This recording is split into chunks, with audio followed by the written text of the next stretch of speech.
What is good, family? It is your girl. I am Courtney Michelle. Thank you so much for joining me on this live. I am super excited about this one. It is a little different from probably what I'm used to or what you guys are used to me talking about. However, I thought that this conversation was absolutely important. We've talked about the Woman King for a couple of weeks now. People have seen it, people have not. But I think that there were some gems that has been going on when we've had these conversations that I want to get to the root of, questions that I have, and clear up some things that we might think here that might be completely different as far as culturally over there. I am joined by someone who I absolutely find amazing. His name is it's tagged also. So if you guys can subscribe to this particular page, AEA Films. I tell you, when I started researching the Dahomey tribe, I found this page, and when I tell you, I was binge watching the production. What I've learned was something that I completely appreciate, and I think that we need to start supporting our content creators, but specifically our Black content creators that are actually doing the work and that are teaching us a lot about ourselves and about our history. His name is Onwara, and I'm probably pronouncing that wrong, but we're going to get that together this afternoon. But yeah, we are going to be talking about the Dahomey tribe. Kind of some history on that. We're going to correlate it to the movie about what was right, what was wrong, and clear up some things as well too. So I'm just going to go ahead and bring him up. So without further ado, Onwara, did I say it right? That's wrong. Aurora.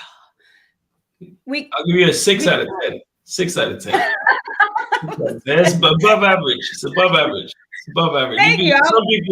Some people even forget there's an N. So, don't worry. It's okay. Thank you very much. Let me say this. Thank you very much for having me. I appreciate the introduction. I could never live up to people's introductions of me. So thank you. You've overdone yourself. And I appreciate you having me on. And good evening, everybody who's watching. Yes. So thank you. And thank you again for joining me. Again, your page is absolutely phenomenal. You've been doing it for a while. So before I start with my questions, can you let my audience, who's might not be familiar with you, a little bit more about you, your page, your production? Give us a little bit of a quick rundown about your work. Okay. Well, my name is Onwara Abua. I am I'm a filmmaker. I originate from, my father's from Nigeria, my mother's from Rwanda. I was born in Kenya. I grew up in Congo, Brazzaville in Central Africa. I also grew up in Benin, where the Dahomey Kingdom originates, where it is currently. I also grew up in Togo. I currently live in the United Kingdom. And I've been making films, feature films, as well as documentaries for the past 10 or 11 years. I know I don't look that old, but I've been making films for quite a while. And about 6 years ago, I felt, as I was having children, I started to feel as if there was a need to explore my history, not only for my own understanding, but to better help my children understand where they come from and who they are. And all these places, Togo and Benin, were countries which I grew up in, and I just never really took the time. Because what people fail to understand is, though you may be under a Eurocentrist system in the United States, in Africa, we had it and then some. So we had the colonial system, which essentially took away our culture completely and forced us to, right, even to the point of removing our names. Yes, there was a consistency of being Black, but for the most part, our mentality was white. Our mentality was in Europe and in America. And so many of us don't actually study history in schools. I went to primary school in Nigeria. You didn't learn history. There's no history lesson, so let alone talking about African history. So there was a need for me to go back and research, but not only research, I already had an interest in African history, but specifically this time I felt, okay, there's stuff around me that I can explore rather than going to the big set pieces, Egypt, Ethiopia. What's around me? And this birthed this desire to make these documentaries. I made my first one called Dahomey and Haiti. So I go to Benin and Togo, the two countries which were part of my childhood, and I shoot a documentary about the Dahomey Kingdom. I'd visited it before, but I just decided to shoot it this time. And then I crossed the border into Togo, which is the homeland, the spiritual homeland of the Vodun. I suppose you can call it a religion, but it's more of a way of life in terms of the way you look at your interior as well as your exterior. From there, I went on and made another documentary in Mali. Mali, if anybody knows, Mali is famous for the city of Timbuktu, as well as many other things. And it was always my dream to go and see the ancient city of Timbuktu. So I made a documentary essentially about the Dogon people, who are the people who are responsible for a lot of the astrological findings that NASA and all these various organizations, have built upon, So, but these people did it with their naked eyes. In the hills of Bandiagra in Mali, these hills that are in the middle of nowhere, where if you sit on top of their houses at nighttime, it looks like the stars are right upon you. Okay, so these are people who've been telling the story of the stars for centuries, maybe even millennia. And of course, they go and influence Egypt, but I won't go into that. That's a history lesson. From there, I went on and made another documentary about Islam in Mali. And then from there, I went on and shot a documentary about the Hausa Emirates. Hausa is a group that lives essentially in the northern part of Nigeria and then into Niger, a little country just above Nigeria called Niger, and Chad in West Africa, and the Fulani influence and the role of women in that kingdom too, in those various kingdoms too. From there, I went on and shot another documentary and so on. I'm still shooting. In fact, I'm going away next week to shoot something else. So it's an ongoing thing. It's a labor of love. I don't make much money from it, but I keep going. Yeah. Well, thank you for that. What I found interesting, so for me being here in America and in the States is, I'm also really trying to find more historically background as far as where I come from and trying to relate myself back to ancestries. But I find it interesting that you even say that even people that are in Africa and different countries over there is that they don't know their history and they're having to also learn more about who they are. So I wouldn't, for some reason, wouldn't make the connection. Like, of course, being over here, I don't know my history as far as my ancestors. And you would think that you guys would know because you're there, you're at the motherland, but you're still learning more about who you are and yourself and your history. So that's interesting to me. In fact, let me take it to another level for you. The 20th century is renowned for, I suppose you can call it the rebirth of Pan-Africanism. You hear about Marcus Garvey, H. Sylvester Williams, the Trinidadian scholars, and various others in the United States, even to later generations, John Henrik Clarke, and so on. So those findings about African history and the connections between Africa's great history and how that was almost removed during the chattel slavery and then the Jim Crow and the subsequent colonial system of West Africa. There were largely Africans in the diaspora, Americans, Caribbeans, and so on. There were very few Africans. So when you talk about this whole concept of African history in the modern era, there are very few African historians, very few of them. Cheikh Anta Diop is obviously, he's a Senegalese historian, very, very popular, but he's a scientist, he's a multi-genius. You have Theophile Obenga, who deals more with language, the languages of the ancient world and how he links that back to West Africa. But the people who just did the initial basic groundwork of connecting things, John Henrik Clarke, Joseph Benyoknan, George Padmore, several historians over the last 100 years, but they mostly came from the diaspora. Why? Because the educational system that exists in the diaspora allows for research. In Africa, the legacy of colonialism to an extent is copy the British, what the British do, but not exactly. Okay, you see, you have to even understand in Nigeria, for instance, where I'm from, at independence in 1960, the initial part of independence, we left the judiciary, the army, and the educational system still in the control of the British. So it's only been 60 years, which is not long anyway. But even after those, even as we started, we basically said, we're going to keep letting you educate us. There's schools in Ghana you can go to now where they're still talking about advantages and disadvantages of slavery in geography lessons. These are things that still go on because we, for the most part, don't understand our history. And that's why I always find it very frustrating when I have people either from the Caribbean, America, South America, come to Africa and go and ask somebody on the street for information about history and then just go with what they say. They don't know. And that's why a lot of there's almost a romanticized approach or feeling of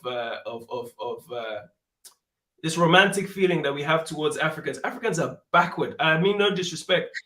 Black people around the world, we are very, very backward in general, simply because we have been sold a bill of goods, which has allowed us to think that there's some sort of distance between us. Whereas, if you watch my documentary about the rise of Islam in Mali, I talk about the current that takes you from the west coast of Africa, from the Cape Verdean Islands, that's far near Senegal, right into the Gulf of Mexico. So literally, our ancestors for God knows how many thousand years were sailing into New Orleans, into Haiti, into the Caribbean, without any sort of talk about connection. So we've always been connected to that part of the world. The problem is, once the history, and Runoko Rashidi, late Runoko Rashidi, great historian, always says, no, it's not him that says it. It's not him. It's actually Ray Hagins. Actually, I'm sure you know who Ray Hagins is.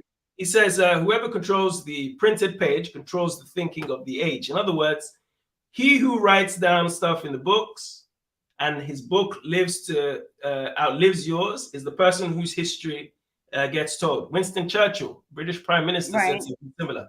He said, history is going to be kind to Great Britain because I'm going to write it. Again, if Hitler had won the Second World War, what would they be saying about America and Britain today? It's from the perspective of the victor, not the vanquished, that we see history. Absolutely. And unfortunately, where Africans are still the vanquished, and until we start treating ourselves as victors, then the history won't change. It will still be as ignorant as we are, unfortunately. Yeah, absolutely. And that's, I think, a connection where we have here too, where, it's the government that decides what we learn. And we have to, if we want to know more about ourselves, we actually have to physically go and look for it. And if we decide that our education is going to come from school, is going to come from the universities, then we're going to be completely ignorant to a whole lot of stuff. And again, I think that's a form of still being in bondage, still being in enslavement, because you're determining what you know of yourself really amongst the ones that oppressed you. Yeah. And I think you also need to know and I hate to use the word enemy, but you need to know the person who you're dealing with to an extent. How you have Europeans in America is because they're escaping a seriously chattel-like slavery class system in Europe. You see, those people who are running away from being, when Henry VIII decides, I'm no more going to be Catholic, I'm going to be Protestant, he carried on oppressing those who were still Catholics, right? For instance, just as an example, there are many more. You have the working class of Britain who are seen almost as chattel slaves. In fact, in Europe, many of them were brought over to the Americas and they were used before they decided to bring African slaves. They used the locals first. That's why if you go to a place like Haiti, you can find very few indigenous people there. They tried, when those people died out, they brought their working class, the Irish, the Scots. Those ones died out. Many of them survived. A few of them survived. And that's where you get the concept of white trash. If you remember in the Old South in America, this concept of white trash, they're working class white people. And those people were brought over to work. And as soon as blacks, in fact, there were periods where them and blacks were almost on an even peel. This is before the Aryan model of history came in, when they started to just almost whitewash everything that was that had happened before it and just tell a new story.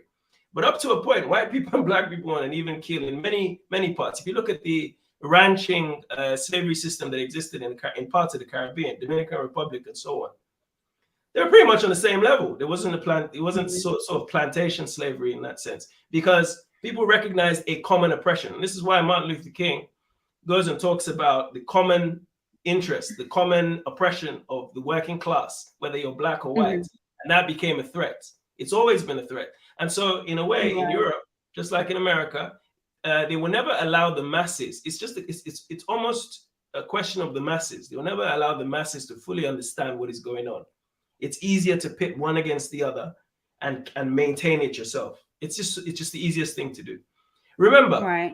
and I'm sorry, I know you have many more questions, but remember, Yeah, the no, Magna you're right. Carta is written by despotic English leaders, because they remember, if you go back to the period the Magna Carta was written 1,000 years ago, these people could literally willy-nilly go and grab somebody, kill them, throw them in a dungeon. You have the law of first night, where a man marries a woman, and the first night, a lord or a duke sleeps with the wife. This went on literally until about 400 years ago.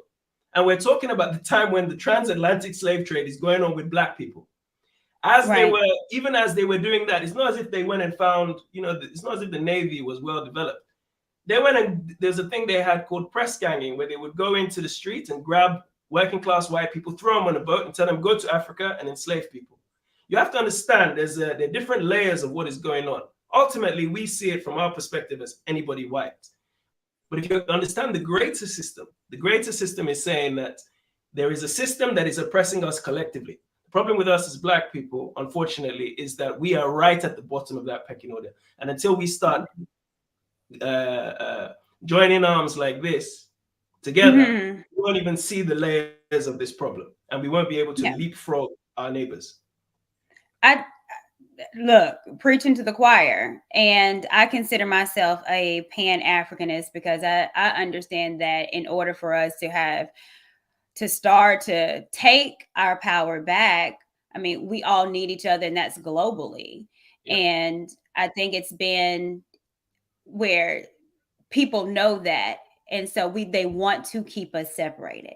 So now here we have a division of immigrants that are here, and then FBA, Foundational Black People, where now we're even separating ourselves. But now I'm Black, but no, you're an immigrant, so you can't connect with me, and you wasn't born here. You were, your parents are from Nigeria or Ethiopia, so you can't connect with me. And for me, I'm slavery, my descendants were slaves here. However, I do have a connection, and we are all, whether you're in UK, Africa, or Belize, anywhere, we have a connection. And I want to have these conversations. And again, like I said with you, is that we have to start bridging the gap where we're not so divided, and we shouldn't be fighting against one another. Our power is when we stand together and united globally. And with this movie now, I mean, I think this has been a learning experience, because I never knew about the Dahomey tribe. And when the movie came out, I was interested, but then I knew so many Black people here did not want to see it. And they had a hashtag, boycott the woman king, and let's not see it. But it was a learning experience, and I'm still learning. And I found you that made me, I learned even more, and it's fascinating. And even though some things that happened, we might not understand or doesn't look good, but it's still part of us, and it's still our history. So let's talk about a little bit about the Dahomey tribe now, the history of it. So the Dahomey tribe and how it started. I know there hasn't been a factual thing where it started this. It's been kind of stories of it. So on your account, where did the Dahomey tribe come from? Well, I think first of all, you need to look at a map of Africa, West Africa in particular, and remove the borders, remove the nations, because you have to understand, in 1884, when the British, the Turks, the French, Italians, everybody decided that these are going to be the borders of Africa, and we're going to go and take them. They fundamentally distorted consistencies in our culture. So, for instance, Nigeria has about 300 different ethnic groups, and ethnic groups, even that term is a bit unfair. It's more like nationalities. Maybe out of those 300 ethnic groups, you probably have about 200 nationalities, places which otherwise would have been countries. And I'll give you an example of how that happens. You had Yugoslavia in 1998, which broke up. And since then, another 10 or 15 countries in Europe have existed as a result of being part of Yugoslavia. It's the same thing that could happen in Nigeria alone. And Nigeria is just one of 54 countries, 53 countries, depending on how you look at it. So the Dahomey Kingdom is brought about by the Fon people. Fongbe, Fongbe is their language group, but they are the Fon people, Fon. They are in the region. If you look at, I wish I had a map, but if you look at where Nigeria is today, they're right on the border to the west of Nigeria and slightly north in the country called Benin Republic. Now, just for clarity, Benin Republic is the new name for the nation that the Dahomey Kingdom was, but there's also a kingdom that existed from around the similar period in central South Nigeria called the Benin Empire. That is a world-renowned empire to the extent where if you go to the British Museum, they were known for making bronze creations, imagery. They were so advanced. The Great Wall of China is about 4 kilometers long. These people had one that was 16 kilometers long. They were a very powerful empire. The Dahomey Kingdom is just that, a kingdom. It's small in comparison. So even just the decision to make a film about the Dahomey Kingdom versus the Benin Empire is already telling you where the agenda of Hollywood is. But let me get back to my point. So the Dahomey Kingdom is founded by these Fon people who are under constant attacks from, say, the Oyo people. They're people called the Oyo, what would be considered Yoruba people today, in what is now the western part of Nigeria. Okay. Again, the Yoruba have many subgroups. Okay. Where this is the era of the city-states. This concept of a nation state is a fairly new creation in history. Most places were ruled. You look at ancient Rome, it's a city that occupied a whole territory. You look at Mecca itself is not Saudi Arabia, it's a city, occupies a whole area, and so on, and various others. So the point I'm making is that Oyo, a city-state, was raiding this particular area in order to capture people and hand them over to the British. Now, if we stop there, it just sounds simple: Africans enslaving Africans. Okay, it doesn't start that way. Never starts that way. For that, I have to go back a little bit, if you don't mind.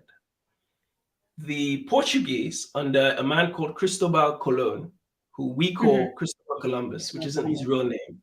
That's an Americanized version of his name. It's not his name, never was. Cristobal Colon came about in 1492. His story really starts in 1450, but we say 1492.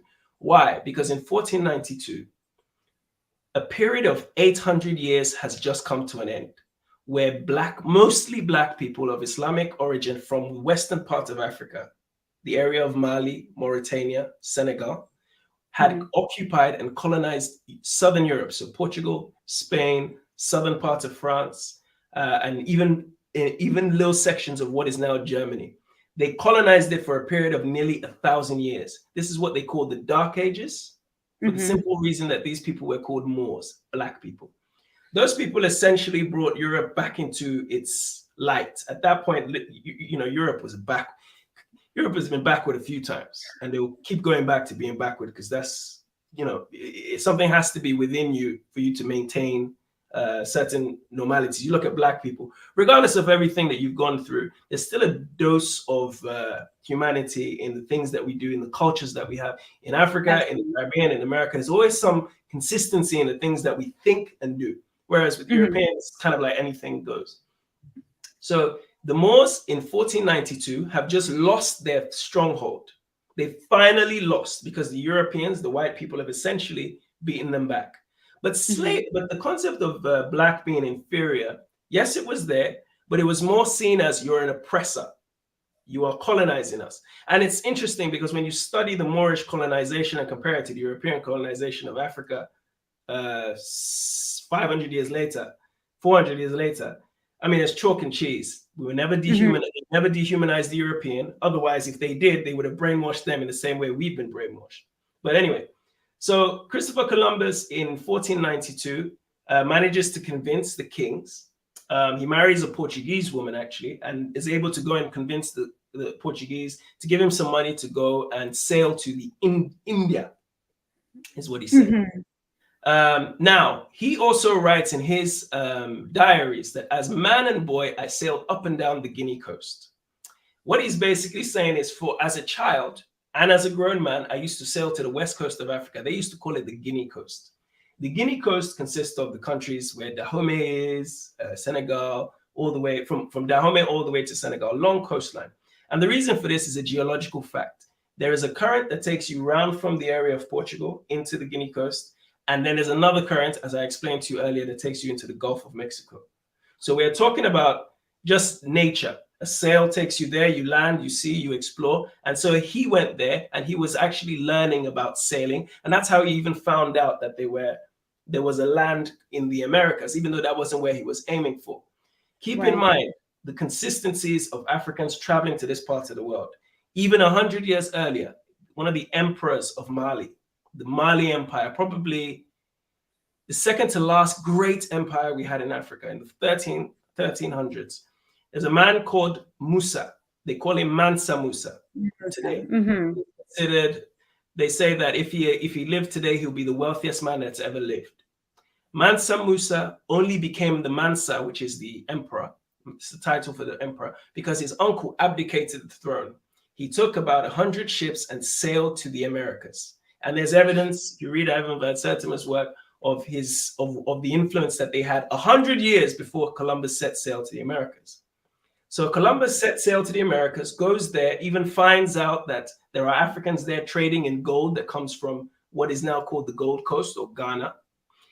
He finds out that there's languages that are consistent with African languages. So there is not even, Columbus is the first person to even say that there's an African connection to the Americas. He's the first person in the modern world. This is the age of discovery when Europeans suddenly decided, let's go see the world. So when he goes there, he goes and finds that there are people here that we can work. He goes and convinces the king again, the Portuguese monarch, and also the Catholic Church. And they basically say, you know what, if these people are that ignorant, I give you permission to reduce to servitude all infidels. In other words, if you're not a Christian, we can enslave you. They actually took a few of the Moors from Europe over there to start some of the industry because they were the educated class, the black people. Right. This is also the same time as the Spanish Inquisition. So as the Moors are losing, there's a Spanish Inquisition where they're, almost killing these black people because of the years and years of oppression, but really it was just colonization that they had over the Europeans in that part of the world. But anyway, so Christopher Columbus manages to convince the Catholic Church, and they start taking people. Then they start going back to the coast, and they're like, okay, you know what? Let's take a few people. And there are many accounts of, if you read the book, The African Slave Trade by Sir Basil Davidson, a British author, he wrote it in the 50s. He talks about how those first few enslaved Africans that were being taken from the coast were really people that were being taken from royal kingdoms on the coastline of West Africa. In fact, to a point, some of them were being treated as well as Europeans, even better. So this whole racism doesn't sneak into slavery just yet. So Columbus and eventually Amerigo Vespucci, all these different explorers come to America and all these places, and they start using the people to work the land. They start with the locals. They die out, as I explained. They start bringing a few Africans here and there. They start to see that they're physically stronger and able to withstand tropical climate. They bring a few of their white people, quite a few of their white people, Scots, Celts, and so on. And they die out, but they're also not as hardworking. And this is well documented. And if you like, after this, I can send you some books that you can look up. But the point I'm making is a demand grew because they realized there's sugar. You have to understand how important sugar is in the old world. I'm talking 600 years ago. Sugar is so crucial because these are people that the Europeans are coming out of an ice age. And if you need to read a book by the name of The Iceman Inheritance by Michael, forget his name now. I'm sorry, it's very late where I am. Where he talks essentially about the concept of the European and how the European got their nature. And I talk about this a little bit in my documentary, Voodoo in Togo, where I explain how the European has come out of an ice age, where essentially they're stuck in a cave. And we're talking about ice snow that is a mile thick, for the period of the ice age, the last ice age, they said lasted close to 10,000 years. So when it finally thaws, the mentality is, I need to go out and grab. I need to go out and grab whatever, and whoever's weak-minded, I will take advantage of him, which I don't think any of us can doubt that that's the mentality, certainly in the last 100 years. But anyway, so they go and they in the Caribbean, they go and do all these different things, and then they start to go back to the coastline of Africa. Now, keep in mind, the Portuguese are the main ones on the west coast of Africa in the 1400s. Eventually, the Dutch, the Norwegians, they start to come in on a small, small basis, right? They go and get to places like Ghana, build Elmina Castle, which means the mine in Portuguese, Cape Coast. They go along the coast and they start doing trade. They start to bring people. The Arab slave trade is still going on. That started even earlier, right? But that is one that goes across the Sahara. We don't really talk about that one that much, but it's just as potent, but it wasn't. Again, it's also different because it wasn't a plantation slavery. Anyway, I won't go into detail about that. That's another story. But well, yeah, we'll get into a little bit more. Yeah, so we'll get into that another day. But so the Portuguese and the Dutch and these various groups are seeing that, okay, we're acquiring these little territories in the Americas and the Caribbean. We're starting to see that we are able to use people to work the land. They'll work the land. They're strong, and so on. And they start to see how lucrative sugar is and all these different spices and so on that they can find in that part of the world. And so an increase in demand comes. Now, Britain, under the so we had Queen Elizabeth II die a few months ago. When did she die? A month ago. A month ago. Well, she is Elizabeth II. Elizabeth I, daughter of Henry VIII, was the most vicious woman in. If you want to talk about a woman king, the worst woman king in history, you could call it, at least from the perspective of an African, is Elizabeth I. She was reluctant to get into the slave trade because she thought this is a silly business. What is a silly business? But she gives her ship to a man called Captain Hawkins. Her ship is called Jesus, the good ship Jesus. He sails to the west coast and does his reconnaissance, sees what the Portuguese are doing. He's like, these people don't even have the navy that we have. They're not even on our level, So he starts to see what's going on. And he goes back and reports. He even goes to the Caribbean, sees how lucrative the lands are there, goes back to to Queen Elizabeth, and she essentially says, okay, this is how good it is. And she turned it into a business. This is where we get the concept of insurance companies today, the stock market, because people are starting to speculate on human lives. So when they came in, John Henry Clark always says this. He said, when she came into the business, she made it a business. Up until then, it was just they were the logs kept by the Portuguese were nowhere near what the British. I mean, till today, you can go and find logs of these British ships when they sailed, the date, the name of the captain, how many Africans they took. Unfortunately, they don't have our names. Otherwise, we may have made a connection. But they were literally down to a T. You have Lehman's Brothers and all these various companies, Lloyd's of London, all these companies which still exist today. Well, Lehman's Brothers is gone. Lloyd's of London still exists today. These are companies which essentially were built off the back of enslaved African people. So when they go and do it, they go and kick the Portuguese off all those places that they acquired. Portuguese had a niche business for about 100 years, right? They kicked them off. They took Elmina. They took all these Cape Coast Castle and all these different places, kicked the Portuguese away. The Portuguese ended up having to run to southern part of Africa and didn't really let go until 1975, by the way, but that's another story again. Anyway, so the British come and they start to do this business on a bigger scale, start acquiring huge amounts of land because of their superior navy in what they call the New World, okay, in the Americas and in the Caribbean. And as they're doing this, everybody is starting to step up their game and compete. And there's competition, by the way. So now they're all coming to the coastline. So it's almost like an open market. You have people in Dahomey, what is now called the Dahomey, what is called the Dahomey Kingdom, the Fon people. Remember I said the Fon people are living there, amongst other different groups. The Fon people are living there. There's also some other groups that are living there. But the Oyo specifically, when the British come, they go to the Oyo and all their various neighbors and be like, we need slaves. Give us as many people as you can get. They're like, we don't have enough. They're like, okay, well, I'll tell you what, I'll give you some guns. I'll give you some weapons, some cannons. You go. I know I know you have a little bit of beef with your neighbor over there. Go and fight them. And don't even bother about paying us back for these guns and cannons. Give us your enslaved.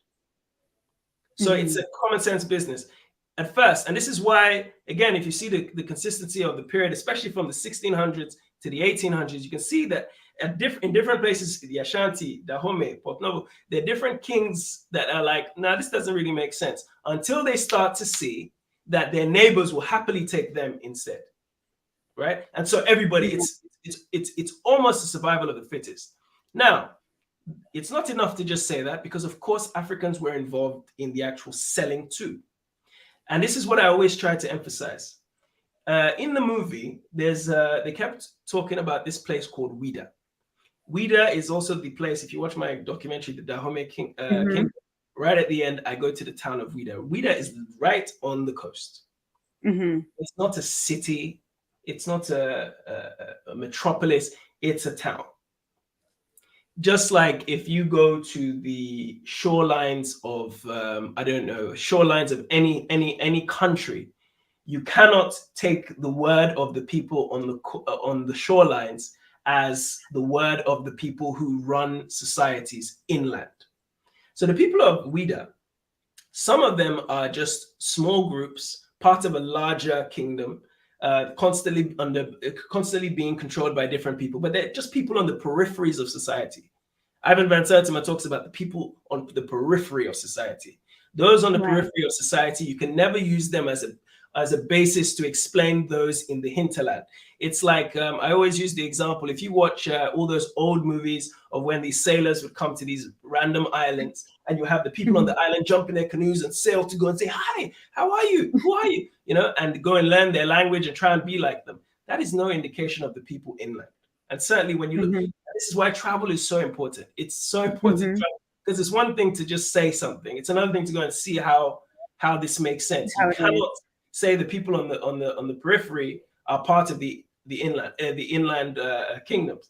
But nevertheless, these people are obviously used and work with the Europeans in order to do the trade, especially the looting. Because remember, the demand to go to war just for enslavement is something which even the least moral person will be irritated with, because war takes time, planning, and it costs lives. So you have to be very calculated. Constantly fighting just to survive is a problem. So they also looked at raiding. If you look at the story of in Roots, Kunta Kinte, essentially somebody kidnaps Kunta Kinte, and there's arguments about whether that's a fictional story or not. They kidnap Kunta Kinte from his family, and they take him away. It's not as if there was a war being fought. Yes, it was another African person that took him, but you have to also understand, Africans, until they found themselves walking together, shackled together, different tribes, whether you're Oyo or Dahomey, you don't actually realize that you're the white person. In where we come from, we call them Uibu. The white person sees you simply as black. And this is a very important, if anybody in the Caribbean or in America is trying to understand why African people have a different mentality towards race than you, is because we see ourselves in terms of nationality first. It wasn't until we found ourselves shackled that we look around, we're like, we're at war. It's like Viola Davis's character and that big guy that she was fighting in the movie from Oyo. If they were both taking as slaves and they found themselves lying down on the boat together and they look around, they'll quickly realize these people have been playing us the whole time. Right. Because this is the reality. I'm sure when you do your DNA, I don't know if you have, you will find that you are a mixture of different groups. Many of those groups went to war with each other. So even within you have a legacy of the people who fought each other to enslave others. And that's why this whole thing, to divorce ourselves and say, okay, it's the Africans that are the problem, it's too simplistic and doesn't take into consideration that those who enslaved were slavers, and those who are slavers also were enslaved, if that makes any sense to you. In other words, we are all part and parcel of the problem and the solution, right? But let me just go back. I don't think I've actually answered your question. Let me just quickly answer. No, I like that, what you said on that one. Go ahead. I'm sorry. So the fun people essentially are being raided by the Oyo. The Oyo are coming and picking off these people, like the people in Ouida, the different groups. In fact, there's even a group which I document at the start of my documentary that went and built their entire town on water in order to avoid being captured. And they still have those towns on water. There are towns in Lagos that are built on water. There are towns in far away, what they call the Niger Delta region of Nigeria, that are built on water, simply because there's some people that realize the way we survive is to stay on water, right? And because you can't raid people while they're on water. So these people, the fun people in particular, decided, okay, best thing to do, your village here, there's another village here, there's another village there. Let's have a meeting, let's come together. And they decided to form themselves into a kingdom. And they moved inland into a place called Abomey, Abomey, right? Which is in probably about maybe 4 hours from Ouida today, which is, in the movie, they had Viola Davis just running there in like 15 minutes. Anyway, that's another story. It's like 4 hours now by car. Anyway, they go and create a kingdom in Abomey. And essentially, the kingdom is built in order to fight them, to defend themselves of the enslavement. But the same thing happens. The Europeans, the French, the Portuguese, they come on the coast and they say, hey, these people will take you eventually. And so they offer them the same deal. Here are our weapons. There are weapons for you. You have to understand the importance in superior weapons in the decline of ancient Egypt, right at the tail end of ancient Egypt, why Alexander was able to walk into ancient Egypt basically undefended against a kingdom that has existed for almost 10,000 years. Just walk in and just conquer it. It's because they'd stopped building superior weapons. Why the Mali and the Songhai Empire, the last great walk in the sun, according to John Henry Clark, that we had in Africa, the Songhai Empire, while this declined simply because of superior weapons that the Moroccans were provided from Europeans, in particular the Spanish people. And when they came and invaded, they were just in terms of not just the weapons, but the war tactics had evolved to such a level where we were defeated. Everything that's happened to Africa, even when Dahomey was colonized by French, was down to superior weapons. So you have to understand this important role. So they were giving them these weapons. The Dahomey kingdom start defending themselves, and quite naturally also get involved in the trade. Because how do you pay for these weapons? It's by trade. So absolutely, I don't make any excuses. They were absolutely involved in enslaving Africans. That's absolutely true. But in their mind, it's not enslaving Africans, it's enslaving this other group. You see, it's a handful of Europeans that are coming on the coastline. It's not as if they're seeing they have Instagram to see, all the Europeans. They see a handful that come and do trade, offer them trinkets. So they're not seeing each other. When you have a continent of just black people, many of these people only saw white people when they saw them on the coast, right? So even the idea that somehow these people were looking at some sort of Pan-African lens and saw everybody else, this is my brother, we're all in the same oppression. No, look at the movie. Right. John Boyega's character, King Gezo, was sat on the throne. It's not like he was suffering. Yes, he was under pressure, but he's not suffering. All he knows is these people are trying to take my head, take my kingdom, and maybe sell me into slavery. So you have to look at it from that point of view. Otherwise it becomes too easy to just blame. Again, all of us in our DNA will have enemies at some stage. Go and do your DNA, whether you have part Yoruba, part Fon, you have part Mosi and part Ishakiri. Either way, one way or another, they're fighting each other. And these are the very many groups that exist. But anyway, so to finally answer your question, the Dahomey kingdom ends up fighting to defend themselves against the Oyo and get involved in the same trade. So this is where they come about. The woman king talks about the Amazons, the Mino. Mino is the document. There's a book called by a man called Richard Burton. He went to Dahomey in the 1850s, and in his diary he calls them the Mino. Many people call them the Mino. The Agoji is another name, but many people, the word in the old world was Mino, M-I-N-O. Okay, I'm sure Agoji is also used too in foreign language today. But the Mino was started by, I think it was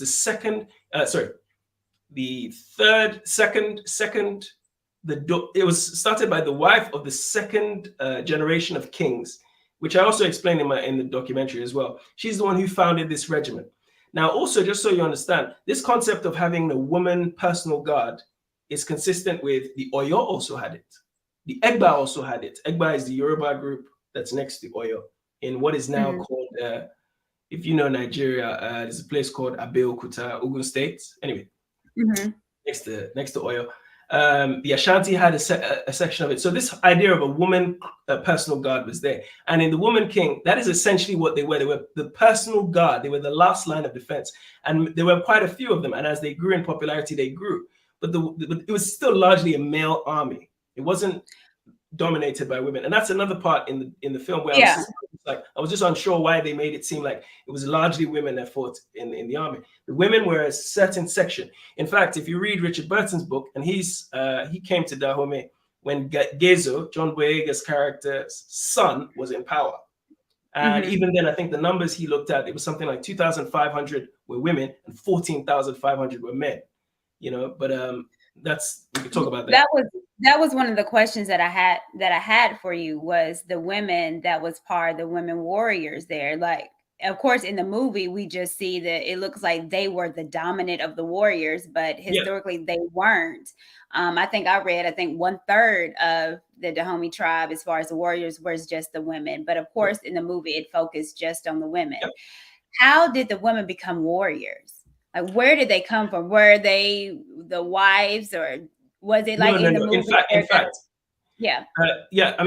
I mean, various ways. And again, I think we need to also, let's deal with the word slave, because I think it will come up a few times. So again, what existed in Africa prior to the arrival of the Europeans was essentially chattel slavery. In fact, to an extent, you could say chattel slavery, not chattel, indentured servitude. Excuse me. Start again, we rewind. Indentured servitude. And you could say, to an extent, indentured servitude still exists in Africa today, to an extent. Chattel slavery, even in the European mind, with the exception of the Christians in Rome, wasn't even a thing. Yes, of course, Europeans had a class thing, but it wasn't, and to an extent, it was dehumanizing. It was, in a way, it wasn't quite 3/5 of a human being. Maybe you were 4/5 of a human being. So you're still almost a human being. But the 3/5 of the human being really came as a ploy to keep the enslaved. Prior to that, we had indentured servitude. In fact, if on my channel, I was trying to break down this whole concept of indentured servitude.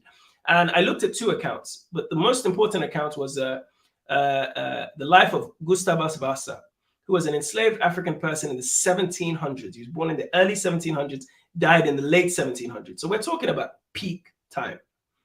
He chronicles his life, and he's taken kidnapped at first as an enslaved person, him and his sister, and taken to what is now Ghana. And he's enslaved there first. He describes the difference in enslavement, and he talks about it. And if you go to my channel, it's the last video I uploaded.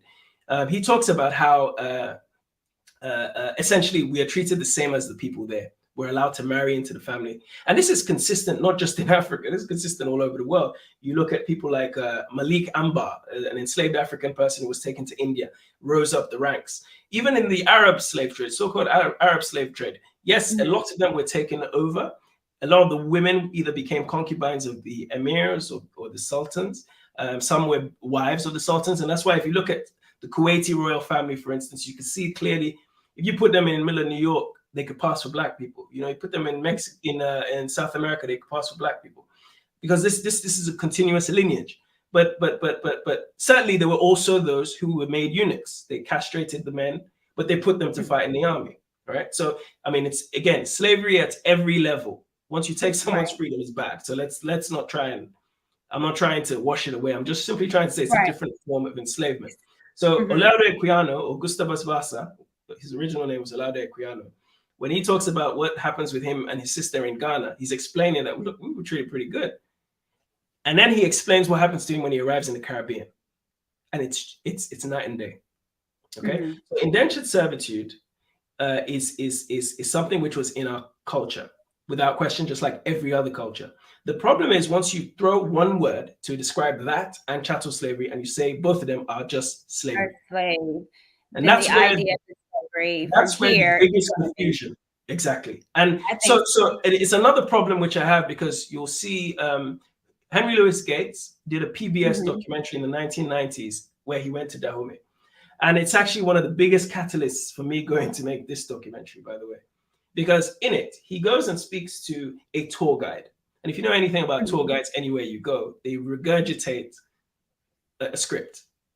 Right. They say, oh, slavery was already here. We already had slavery. It's true. Of course, it's true. The problem is when you go and conclude that it was chattel slavery that existed. Okay? Indentured servitude existed everywhere in the world. Make no mistake about it. Make no mistake about it. Okay? So it becomes a problem because then you're trying to explain the type of slavery, but you're still using the word slavery. So I'm very cautious about using that word in general. Okay? I have a clip of that. Let me play it. Okay. Anyways, let's see. Hold on.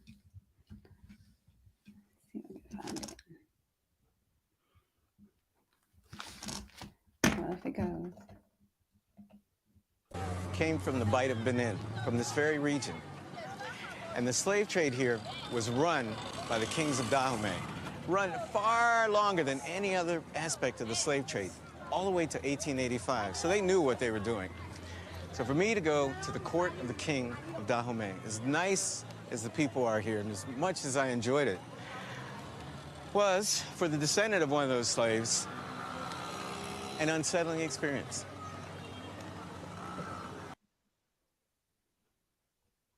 Yeah. So when I saw that clip, and again, it provokes a lot of emotion with us here in the States, because again, it's the word slave. And me, I am a Christian. So again, that gets used against why I shouldn't be a Christian, is because it was you were slaves, and it bigs up slavery. But I know context matters, language is different, and our idea of something here culturally is not necessarily the same. So again, this is important. So when we say slavery, we think of it as us here for the hundreds of years of them dehumanizing us, killing us, lynching us. But it was different over there, and it's more of an indentured servitude. Again, wrong, but yet different. Morally, it's wrong to keep people, against their will. It's wrong. But it was also happening as a result of war. Remember, you have to also understand there is no concept of prisons in Africa at this point. So if a war is fought, in many cases they beheaded the generals, because quite simply they could simply rise up and fight. I mean, it's not, again, I'm not excusing it, but the people who were lower down, they were taken in as slaves, and many of them could marry into the family. I mean, the story of Mali is a very important story. When you go into the story of Songhai, there's a man called Askia Mohammed. Askia Mohammed was probably one of the greatest rulers of Songhai, one of the greatest empires in Africa, certainly one of the greatest empires in West Africa in all our existence. But he was somebody who was essentially a slave in the context of the word, since it's so generic. He's a slave, essentially. Right. So the point I'm making is, even when Henry Louis Gates made that documentary, he talks about, yes, they know what they were doing. True, absolutely. They knew what they were doing. They were enslaving other people, other groups. They didn't see each other in the same way you see another Black person. You see, Black is the primary identifier in the Americas, in Europe, in the Caribbean. In Africa, Black is probably the second or third identifier. The first identifier is through your name. My name is Onora Abua, so I'm identified immediately as an Igbo man. Immediately. And that's the first and primary. Doesn't matter what my complexion is. My wife is also Igbo. She's significantly lighter than me, but the identifier is the culture. Second identifier after that is maybe your nationality now.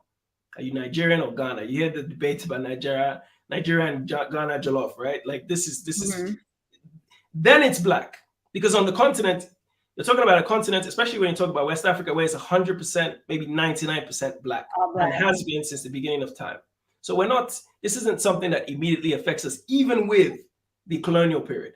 Now, if you go before the colonial period, where we never ever thought about the concept that, hey, there's another country over there called Kenya, far away. There's a country over there called Namibia.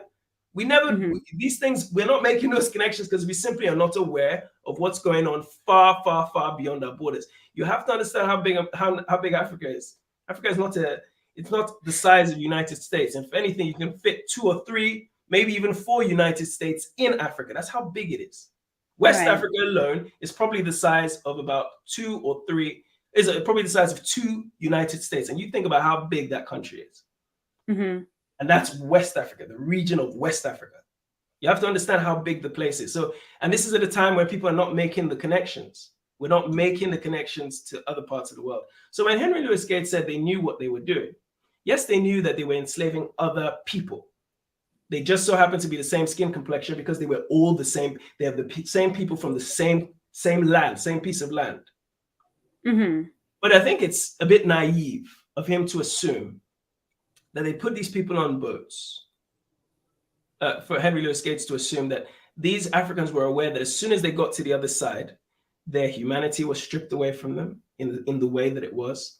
They were degraded, made to be 3/5 of a human being. They were raped and pillaged. And were they aware that is Oyo and Dahomey that were, and just in the case of Dahomey and Oyo, that both of them were working on the same plantations, and made to breed with each other. Mm-hmm. It's too far-fetched to try and paint the picture that we were just aware, like people left in Africa were just aware. Because the other problem is we're focusing just on Dahomey and Oyo, obviously because of the woman king. But what about the other smaller groups who were literally just kidnapped? It's as simple as you. I don't know if you're married, but it's as simple as me going to work one day, coming back home and find out my wife and my children have been kidnapped. And I will never see them again. And then 200 years later, the descendants of my wife, because obviously she will be forced to breed again, and my descendants will go and have a conversation online and be talking about things when we could actually be related. You see, that's the biggest sin. It's not as if there was a particular tribe of Africans they were just taking and they said, these are the African-American slaves, let's put them here. They took everybody. Who in America does their DNA and finds that they're from one place? Or that they find that, okay, if you're in Atlanta, all of you are descendants of one place. It's never like that. It's never like that. This thing was indiscriminate. As far as the European was concerned, you are black. And these are where, as I walk along the slave row, they call it the slave row in Ouida. Again, I emphasize this point. It's not until these people all look around and see all their different enemies, allies together that they realize we are all just black. And that's the biggest shock, is that they are black. You have to understand, that's a very profound statement. Oh my God. It is. It is. It's the most profound thing about the enslavement of African people, because that is where identity stops from being, as I mentioned to you, first primary identifier is your culture. Second is your nationality. It's the third identifier that leapfrogs both of them and now becomes the primary one. And that is a shock. And that's why in America, in the Caribbean, black is seen as unifier. And we fail to understand that as black people, just like as white people, just simply because of our culture, we don't all get along. Ukraine and Russia have been fighting a war for 400 years over that same Crimean region. That war goes back centuries, by the way. That same region, they're fighting each other. Again, I mentioned Yugoslavia before. There was a brutal war in the late 90s. You go back to the First and Second World War. First World War was a war between cousins. Kaiser Wilhelm of Germany was cousins with Russian Tsar, who was cousins with the King of England. And all three of them went to war. You have to understand, battling your neighbor is a common theme in the world. People you have children, I have two sons, they always fighting each other. It's just whoever's close in proximity to you. But to simply assume that they are looking at this from the point of view of, oh, we're whites, we shouldn't fight. It's just absurd. It's absurd. Yes, they all recognize when it comes to any sort of people that you can control or dominate through mentally, they all recognize, and this is where they all come together and they recognize that, hey, okay, I know we're fighting, but let's just keep this thing in line, because we'll ruin everything we have. We'll ruin all of this if these people allow us, if we allow these people to see. And this is why there was a lot of ridicule is probably the wrong word, but there was a lot of I don't know if you watch BBC, and there was some criticism publicly about the African leaders that were abstaining from coming to the royal funeral. I mean, it's absurd when you think about it. Yes. Because they will use those opportunities to try and pit us against each other, because they recognize that the minute we all have a common lens, even if we don't all get along, at the very least, we'll build something more powerful that will sustain us. Yeah. And by the way, I just want to say this final point. If you study, oh my God, it's very late here. I can't quite remember, but if you study the text, I think it's the coffin text. Might not be, might be something else, of ancient Egypt. There was a period where in ancient Egypt, they were trying to unite. They were realizing the armor were encroaching. These are the Hyksos, what they call the shepherd kings. These are the people coming in from what is now Palestine. The European people coming into what is now called Tunisia and Libya, all parts of ancient Egypt, or Kemet, if you will. And they were and they went, the king of Egypt, I forget the name. I really apologize. My brain is frying. You're fine. I forget his name, but this is actually part of the documentary I'm going to shoot in a couple of weeks. Is writing to try and unite the African people of this region to fight against the Amu. Amu is the word that they used in the ancient Medu-Neter script to describe the Europeans or the white people. And they weren't able to fight all of them. And of course, in the 13th dynasty, the Hyksos were able to invade Egypt for quite a long period, a period of about 150 years, that they were able to colonize Egypt. We're talking about the ancient world, of course. But they recognized even then that, we need to come together. We need to come together. But they still weren't able to get all the Black people. So it's absurd of us, even in 2022, to assume every Black people will jump on board. Of course they weren't. But at least if we can all come to an understanding of our past, the differences and the similarities, at least, at the very least, we can create a united nations, or a version of the European Union. Because the European Union, France and Germany are right next to each other. They fought each other in the 1870s. They fought themselves from 1914 to 1918. They fought themselves from 1936 to 1945. They're constantly fighting. But they will come together as NATO, as part of the EU. They will come together. You understand? And even with all our differences as African people, whether you're one side of the Atlantic, one side of this place, one side of that place, if we can at least recognize, let's come together as a union. We will have our disagreements, whether you just start in America, whether it's you bring the FBAs and AOSs with the whatever the group is, just say, let's just have a meeting. We don't have to agree. Europeans don't agree, right? Asians don't. Nobody agrees fully, right? Yeah. I can't even, in my culture, we have these things called town meetings, right? It's just a big argument. They describe discussing what to do in the village, whether to build this place. They're just arguing the whole time. In the end, the treasurer says, "Okay, so what are we doing?" Because you realize you still have to do something. You have to build something, right? So if all these different groups should just come together and just say, "Look, let's just talk. Let's just talk. Let's just have one spokesperson. Okay, one spokesperson is not enough. We'll have one from each. Okay, fine. Let those three talk. But elect the person who is really willing to try and find some sort of commonality. Okay, once you've done that, go to the Caribbean. Find the people that you could do the same thing there. Then go to Africa. Because ultimately, unless Africa is at this level, not at this level, unless Africa is at this level, the Black race will suffer, will continue to suffer.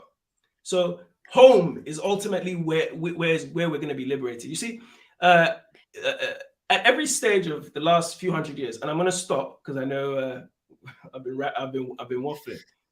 At every stage of world history, there has been a dominant society which has almost perked up the societies around us. It's only in Africa that there isn't one dominant society. If you go to Asia, you have China. India is an emerging nation too, right? You've got Japan. You go to Europe, you have quite a few. You've got Germany, you've got Britain, you've got France. If you go to, you want to call Australia, New Zealand, Oceania, Australia and New Zealand are powerful places. But when you come to Africa, there is not one place that you can hedge your bet on and say they're powerful. Rwanda is an emerging nation, but it's not. Size and economy, as good as it is, it's nowhere near where it needs to be. In this great continent, there is not one major nation. And until we have that one major nation that we can all look, not Wakanda, a fictional place, but a real place that is emerged on a level where it's been allowed to reach the level where it is enough to rival the societies or the cultures or the economies of the world, we're in trouble. You ever read Seven Pillars of Wisdom, Lawrence of Arabia's account of what the Middle East was, so-called Middle East was in 1911? Lawrence of Arabia, just a little history for you. Lawrence of Arabia was a British lieutenant in the First World War, at a time when Turkey had occupied all of North Africa and the Middle East was pretty much a Turkish place, the Ottoman Empire. The British said, look, we're not going to win this war against the Turks unless we figure out how to get in the desert. So they send this guy, T.E. Lawrence, to go into the desert and talk, because he spoke Arabic, to go and talk to these tribes, these desert tribes. All these people you see, you hear of Dubai, Abu Dhabi, these are villages. You hear about how they've developed the place all of a sudden. 100 years ago, these people were living in tents. All right? They were living in tents. He goes and manages to get them, gives them a couple of weapons, tells them, come and fight. And he would go and lead them into battle against the Turks. They were so swift because they all came together. The Bedouins, all the different groups came together under this white man. But they took it so quickly, the British generals couldn't understand what was going on. How could this guy, this little rat, and Lawrence was like a midget, he's like 5'5" or something. Oh no, he's not 5. He's like 5'5" or something. He's a really, really short guy. They send him in there and he's like 28 years old. He goes and helps all these leaders dominate. King Farouk and all these people, you got Farouk II and so on, this king of Saudi Arabia, all these people. He manages to go and even sit them down in a room and say, you guys need to decide what you're doing as a culture. Right? And they're like, forget the culture. This is my piece. They took Saudi Arabia, they took the Emirates, they took Qatar. And you look at them 100 years later. Why? Because they fought for themselves. They didn't agree with each other. In fact, if you know what's going on, Qatar and United Arab Emirates about a year ago had beef. You couldn't fly a Qatari plane over United Arab Emirates, and you couldn't fly what's the line? Emirates, or what's the other airline they have? Emirates and Etihad over Qatar, like literally. So if you wanted to fly to any one of those places, the easiest route is to fly over each other. You had to go around. They had beef to that extent. Yeah. So the point I'm making is people don't have to get along, but they recognize their similarities. Yeah. I think that, Yeah. Well, I think that's, again, important, because we see here where we separate and divide ourselves by so many things. But again, I don't think people still understand that you're still Black. No matter how much money that you think you have, or you're an immigrant or you're not, or you go overseas or you don't, you're still Black. And that essence is what connects us, and we will forever be deemed that. So instead of trying to run away from it, recognize it and understand that under one common goal, or, again, when we unite, how powerful that will be. Yeah. And what we did before, when we divided ourselves and that's how they was able to take us. I don't think people understand that now we're still dividing ourselves. And once we divide ourselves, that's how the enemy comes in or are able to conquer. So no, and I'm enjoying this. I do see people in the chat talking about they need to get a pen and paper, but I'm absolutely enjoying this. Let me hit one super chat that I got. I want to thank you, Quest. Excellent conversation. And it absolutely is. This is why I wanted you here. But let's bring it back to the Dahomey tribe. So understanding, as far as with slavery, that it was not the same of how we understand it now. And even when you were speaking about, even taking Dahomey tribe or any kind of Africans and bringing them over, we're not knowing that we're still, or what was happening then, it still like affect us. So I was surprised to learn that the influence the Dahomey tribe had in Haiti. Again. Yeah. No, let me just qualify that a little bit. You see, Okay. because again, of course, Haiti is probably the most prominent place in the Western Hemisphere for Black people. It should be a pilgrimage site, by the way. By the way, before we go to, I think you said you're a Christian. If you're a Christian or a Jew, I think the first pilgrimages you should make as individuals are to places which have a significance in your own personal history as a human being in terms of your lineage. Egypt is number one. Egypt is number one. If you really want to understand the origins of how, I won't go into detail about that because I don't want to. That's the dogma that's around their religion. I don't even want to go into. But Haiti's another. Okay. Haiti is a very significant one simply because I don't know if you guys know are any Europeans in the chat, but in Europe, a big place to go to is Anne Frank's home. Anne Frank storage in the Second World War. It's essentially, especially growing up in the 90s, early 2000s, this was a place where if you lived in Europe, it's somewhere you most likely went to study, right? Checkpoint Charlie in Berlin, where the Berlin Wall was split in half. These people make billions annually simply because of these sites, which are only a few decades old. But Haiti, the one place where this example that you and I are talking about Africans coming together, irrespective of your differences. Remember what I said, Oyo and Dahomey found themselves in Haiti. Right. So but because they all know, so it's again, imagine Viola Davis's character, that big Oyo general's character. Imagine the two of them find themselves in Haiti as enslaved. It's only a matter of time before they're able to organize their people into an army. And it's actually after Haiti, after the example of Haiti, that the enslavers, because at first, and this ADOS concept is, I think they need to really study the history a little bit better. Up until that point, enslaved Africans will be taken first to the Caribbean and dispersed to the different colonies. Because remember, Florida is Spain at this point. Louisiana is France. Then you had the original 13 colonies. So we're not talking about United States as it is now. It's not one big country. You didn't even have the West Coast. The western side was part of Mexico. So we're talking about essentially a small country, right, that is considered the United States. So these people were making a pit stop in the Caribbean, and so they weren't really differentiating, these people all speak the same language. Doesn't matter, just throw them in the plantation. So that's a mistake they made, of course. But these Africans, the Mino or the Agoji, whatever you want to call them, the Oyo, the Great Warriors of Oyo, the Great Warriors of Ashanti. Now, because they have similarity in terms of their spirituality, the Vodouan spiritual system, which is probably the most prominent of all of them, because they were mostly taken from Dahomey, of course. Not to say that they were all from Dahomey, by the way, but they were mostly taken from Dahomey. So when they're there and they organize themselves into an army, they're able to defeat the Europeans. And by the late 1803, beginning of 1804, they're able to completely get rid of the Europeans and maintain their independence even till today. That is a pilgrimage site. That is a site that we all need to go and visit. When we're talking about giving money to places, go and give money to Haiti. Go and share something in Haiti because it's such a significant place in the modern world for us as Black people. Yeah. Also because it's one of the few places in the world that still practices a version of African spirituality. In Brazil, you have their own version. They call it Candomblé. In places like Bahia, it's a version of Voodoo. In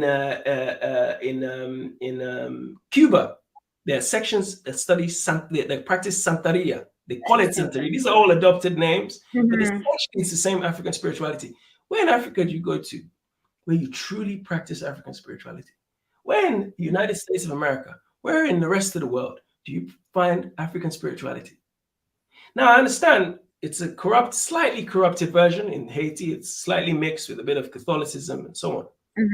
But for the most part, and not just there, go to Jamaica, little maroon communities there, Trinidad, and so on, that still practice their African culture and value it. Which is why, again, the birth of Pan-Africanism starts with a bunch of men from Trinidad, essentially. The concept of the word, it's absurd to the modern day mind, because we're not reading, B, we're misinformed, right? So Haiti is significant because Dahomey people were taken, people from Dahomey, around Dahomey, were marched down to the coast at Ouida and set away to the New World. And as they pit stopped in Haiti, then called Hispaniola, because Haiti is, if you know it as an island, it's split between Dominican Republic and Haiti. It was Mhm. then called Hispaniola, one island, essentially run by the French, partly by the Spanish, and so on. But when these people were able to defeat that part that was French and defeat the Navy, it was a significant blow to the Europeans. Of course, you saw different offshoots. You saw VZ's rebellion in the States. You saw Prosser. You saw, of course, Nat Turner. These were all minuscule in comparison. Right. But the essence was there. We recognize we are Black. Now, obviously, this is 1 or 2 generations removed from the Africans that came, but essentially, we recognize we're Black. Forget all this, like, I don't even know you need to know where in Africa you're from, but we Black. We're Black. And I think as soon as, if they could do it then, if they could put aside their differences, think about it. Courtney, my sister, if I enslaved one of your loved ones, I took them from you, put them on a boat, and then maybe by some unfortunate incident, 5 years later, you find yourself working a plantation and you see me. Of course, you feel a certain way, without question. But if I come in, but after a few months of working in that plantation, you just see how bad it is. And I come to you and I say, we should try and get out of it. You will see me as an ally before you see the slave master. Absolutely. Or the overseer. And I think we have to get to that point. We don't realize how crucial this thing is.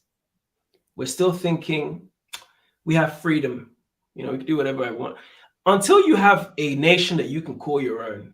You know, look, if you look at Europe was so intelligent with this, by the way, because remember, at the end of the American Revolution, in fact, at the end of the Civil War in America, Blacks, particularly in the South, outnumbered the whites in essence, because if you look at how it worked, for every plantation, it was God knows how many African people, right?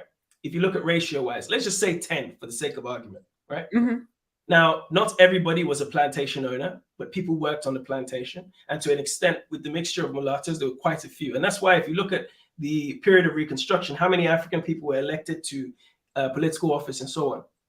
What did the Europeans do? Same thing they did in Argentina, same thing they did in Brazil. They opened the doors of migration. They said, Italians, Irish, all of you come in. Let's wipe this population clean. They did the same thing even in the Dominican Republic. Let's get as many white people to clean up the population. Now you look at the US population, 10, 15%, if you believe it, Blacks, African people. I mean, it just tells you that these people recognize that not only are there strength in numbers, because remember, Irish are coming, potato famine, Leonardo DiCaprio coming from, what was that movie called? Titanic. He's coming to try and make life in America. All of them are coming, right? Everybody's coming. And as soon as they get here, regardless of their differences, even though they might have had their own internal beefs, they still recognize that we, the white people, are above the Black people. That's the one thing, if anything. And many of them may not have known it where they were before, but as soon as they got to America, they realized, oh, wow, so there's something lower than me? There's something lower than me? And we're the only ones who kind of looked up to them. And unfortunately, and no blame to anybody, but I'm just saying, in 2022, we still see ourselves as we're the lowest. Right. Until you see yourself as the highest, you won't publish some of the things that we unfortunately allow ourselves to publish. And I want to be very specific here because I'm not insulting any particular industry, but I'll say this about music, the music industry. See, the music industry, Black music in general, and it's not just in America. We have Afrobeat, which in another 5 years will probably be bigger than hip hop or R&B. Another 5 years, it's just so big simply because the numbers are bigger, the audience is bigger worldwide. It's going to be huge. It's pretty big now. We have this tendency to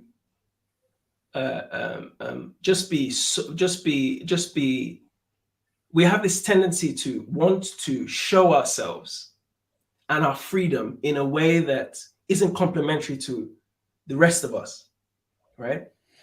If you look at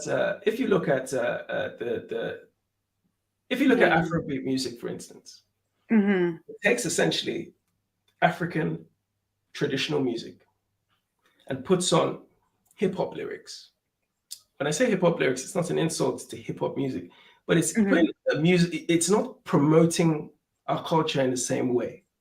It's rather trying to take us away from our culture, trying to make it more of a universal sound, which is fine. If you look at the elements that made hip hop in the initial stage, it was essentially an African flow, an African rhythm. What it's become is something else. Now, the imagery that comes with that is even worse. And I don't want to go into detail.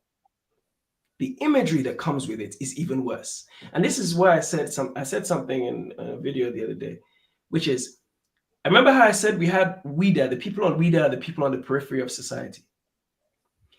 We still have the people on the periphery of the society dictating to the world what the inland is supposed to be doing. In other words, people of WIDA, when you arrive at the coast, and they are the last people you see as you go on the slave ship, and you're the first person, and they're the first people the Europeans see.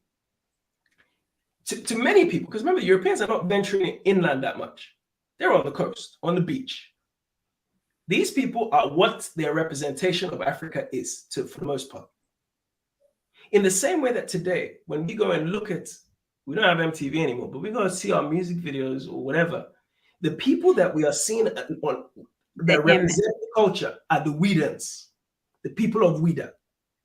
Wow. So how you see this thing as it's just one thing going on in America, one thing going on in Africa, it's one universal problem. You have WIDA. WIDA is dictating to the world what the people in the inland are supposed to be dictating. And remember, WIDA, just like the music industry today, it's a bunch of Europeans saying, hey, I can give you this, I can give you this, I can give you this, take it. Oh yeah, I'll take it. Okay, I'll go kidnap a couple people. Of course. I saw, I want to go into any more detail, but I think you get my point.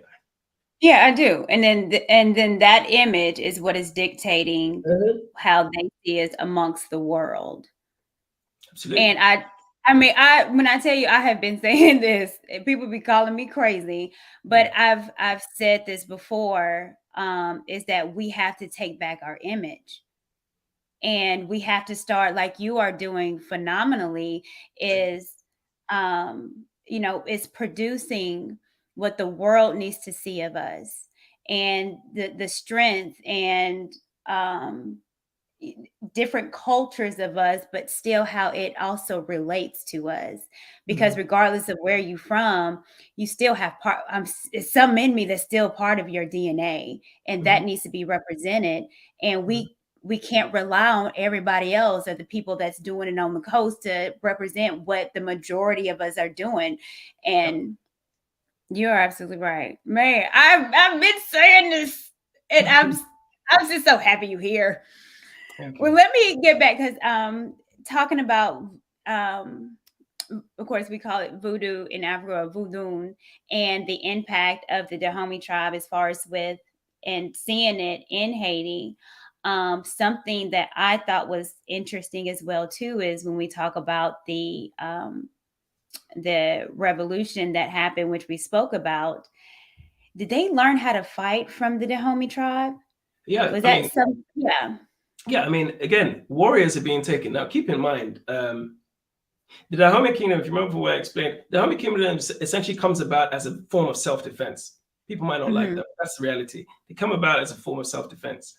And I'm not the one, by the way, nothing I'm saying is unverifiable. I myself don't claim to, I'm not one of these people that claims, I don't form my own history. I go with what's written. Matter of fact, by the way, at the end of every one of my documentaries, I cite books that you can go and take almost some of the things I say verbatim. And these are all books that are footnoted by historians that either went there or copied people who went there. So somehow there's a way you can always go and verify. And even the most racist of them, I mentioned Richard Burton. Richard Burton is one of the most racist people to write about Dahomey. But there's some things he just can't stop complimenting them about, like their war, like their ability to fight.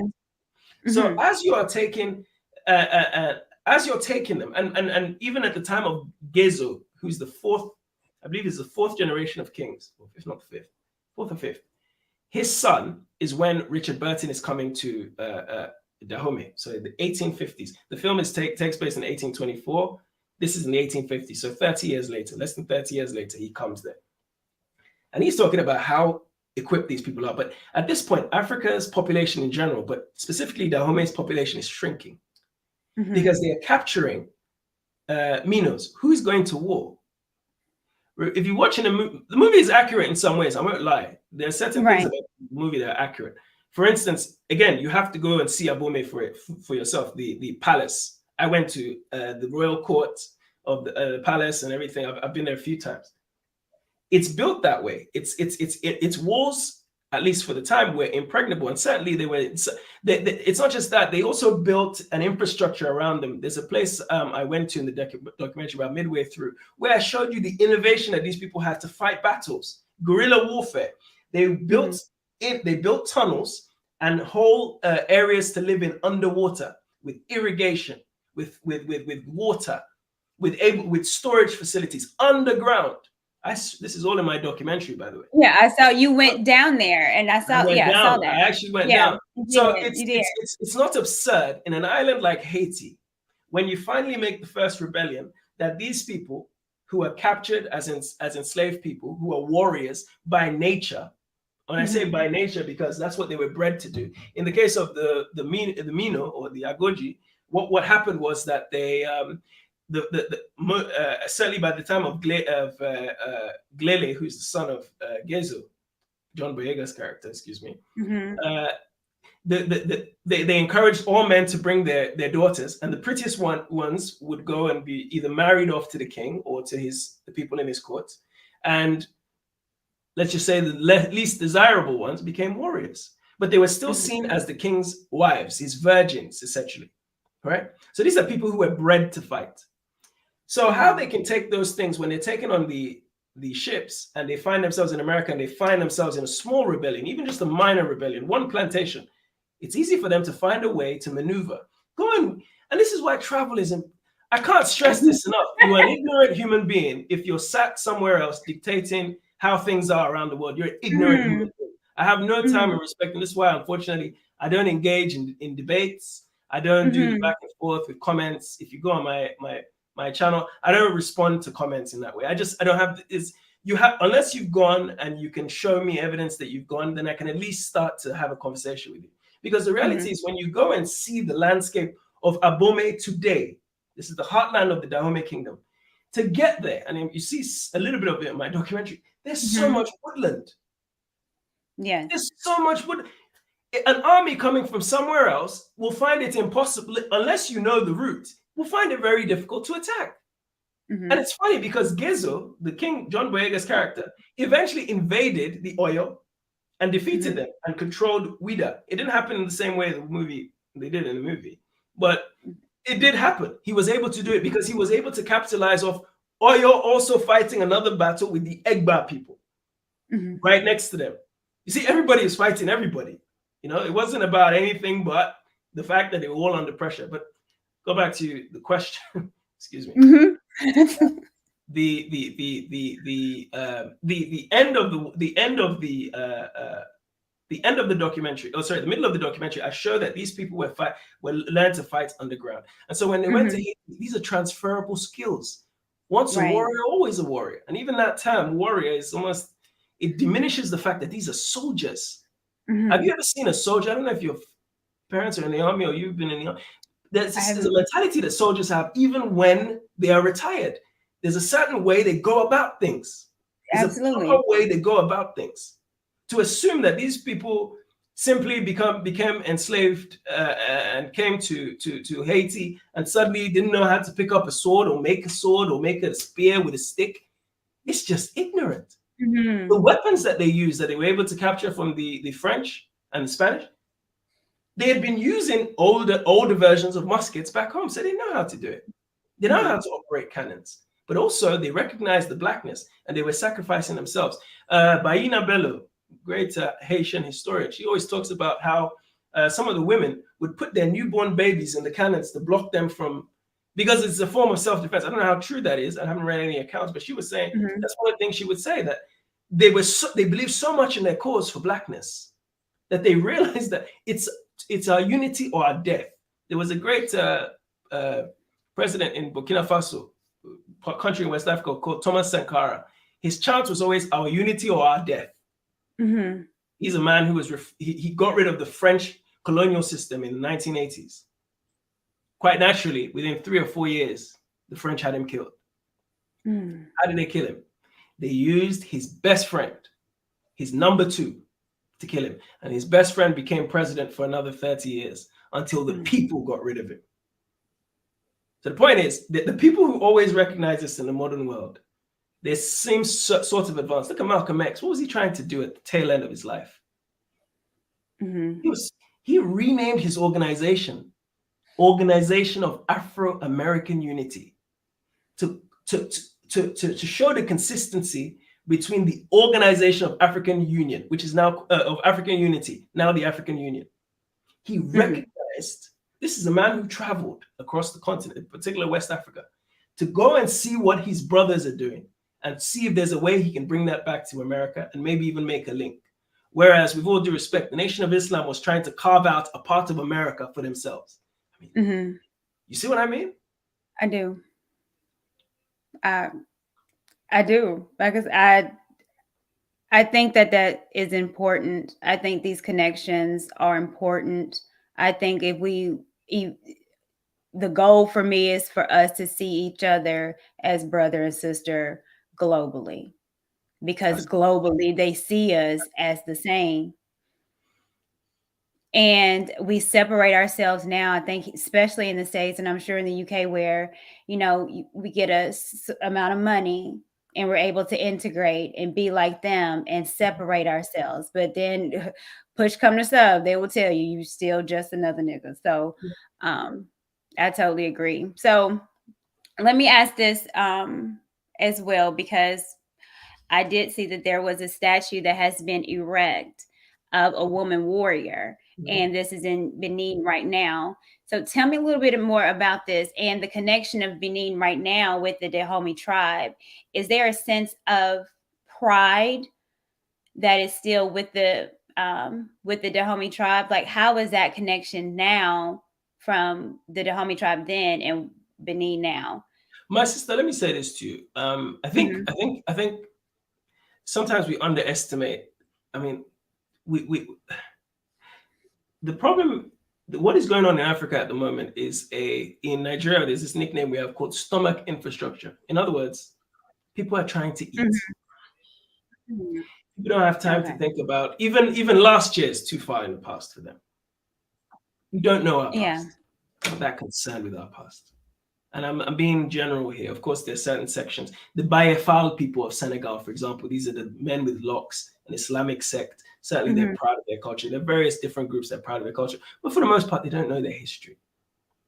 Now, the Dahomey experience, by the way, my cameraman on my first 4 documentaries he's a Fon man from Benin.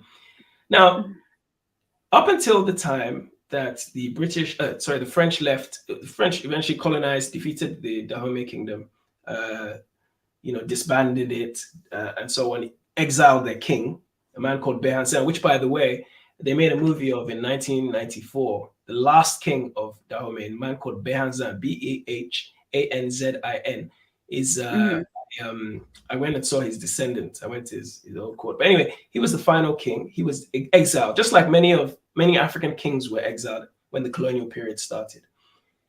He was exiled and sent to the Virgin Islands.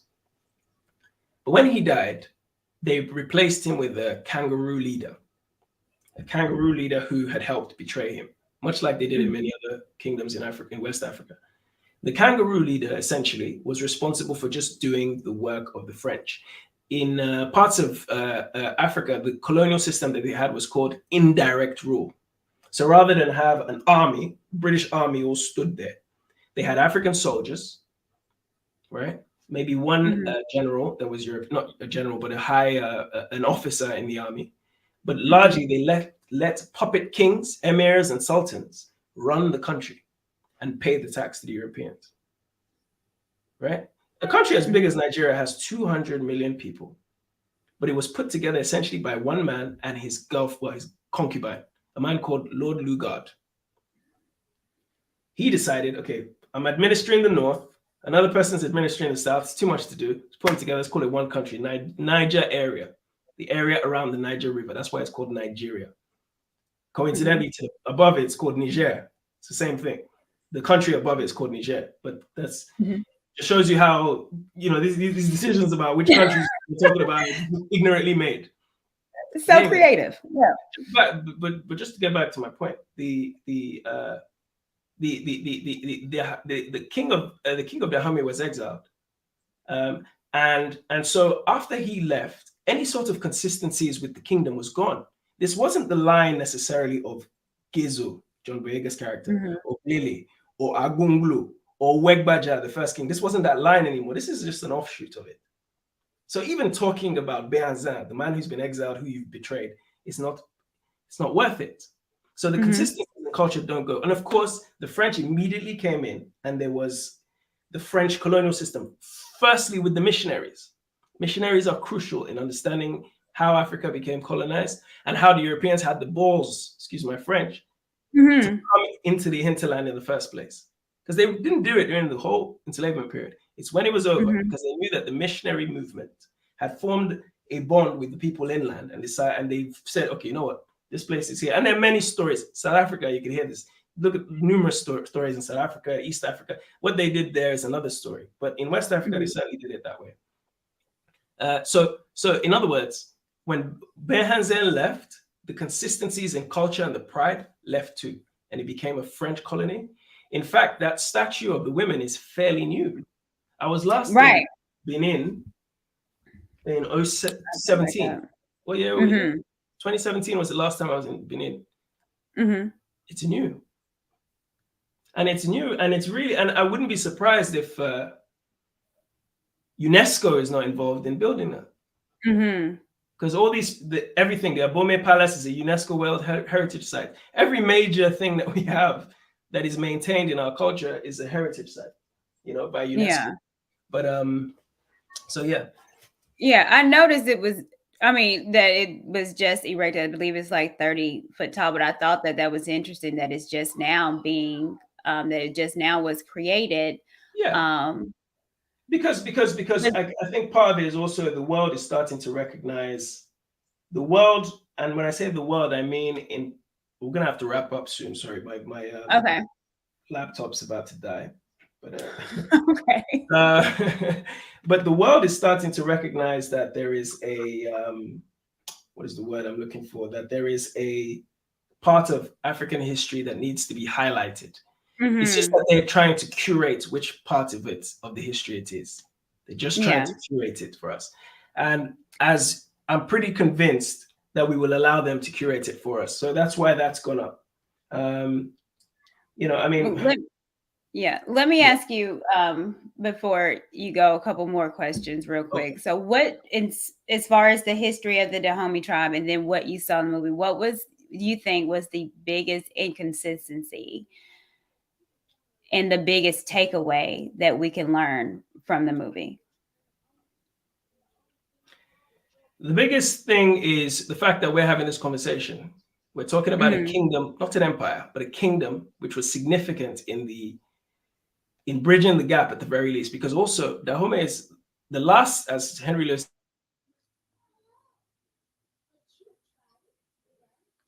Well, it might have died. Let me bring it back up.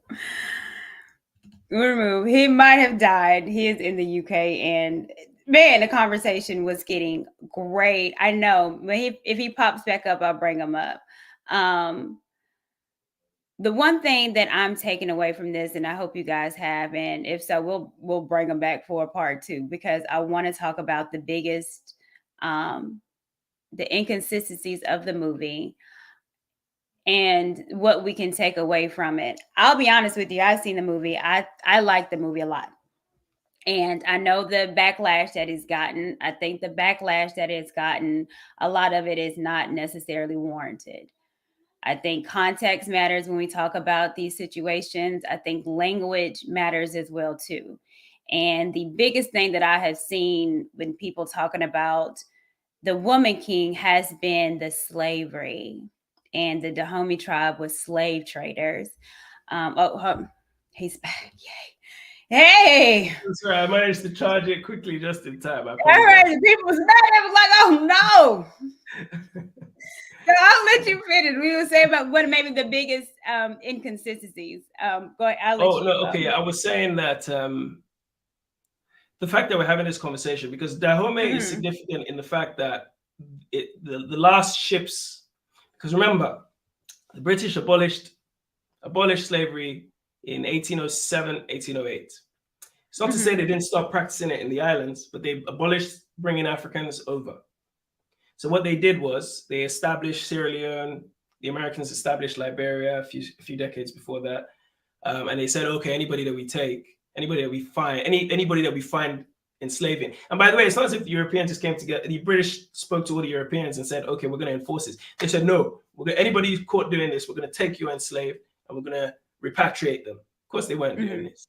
And this is why I'm not. The Amistad film is, if you take that as consistent. And this is why Hollywood picks and chooses the films that they make, by the way, about Africa.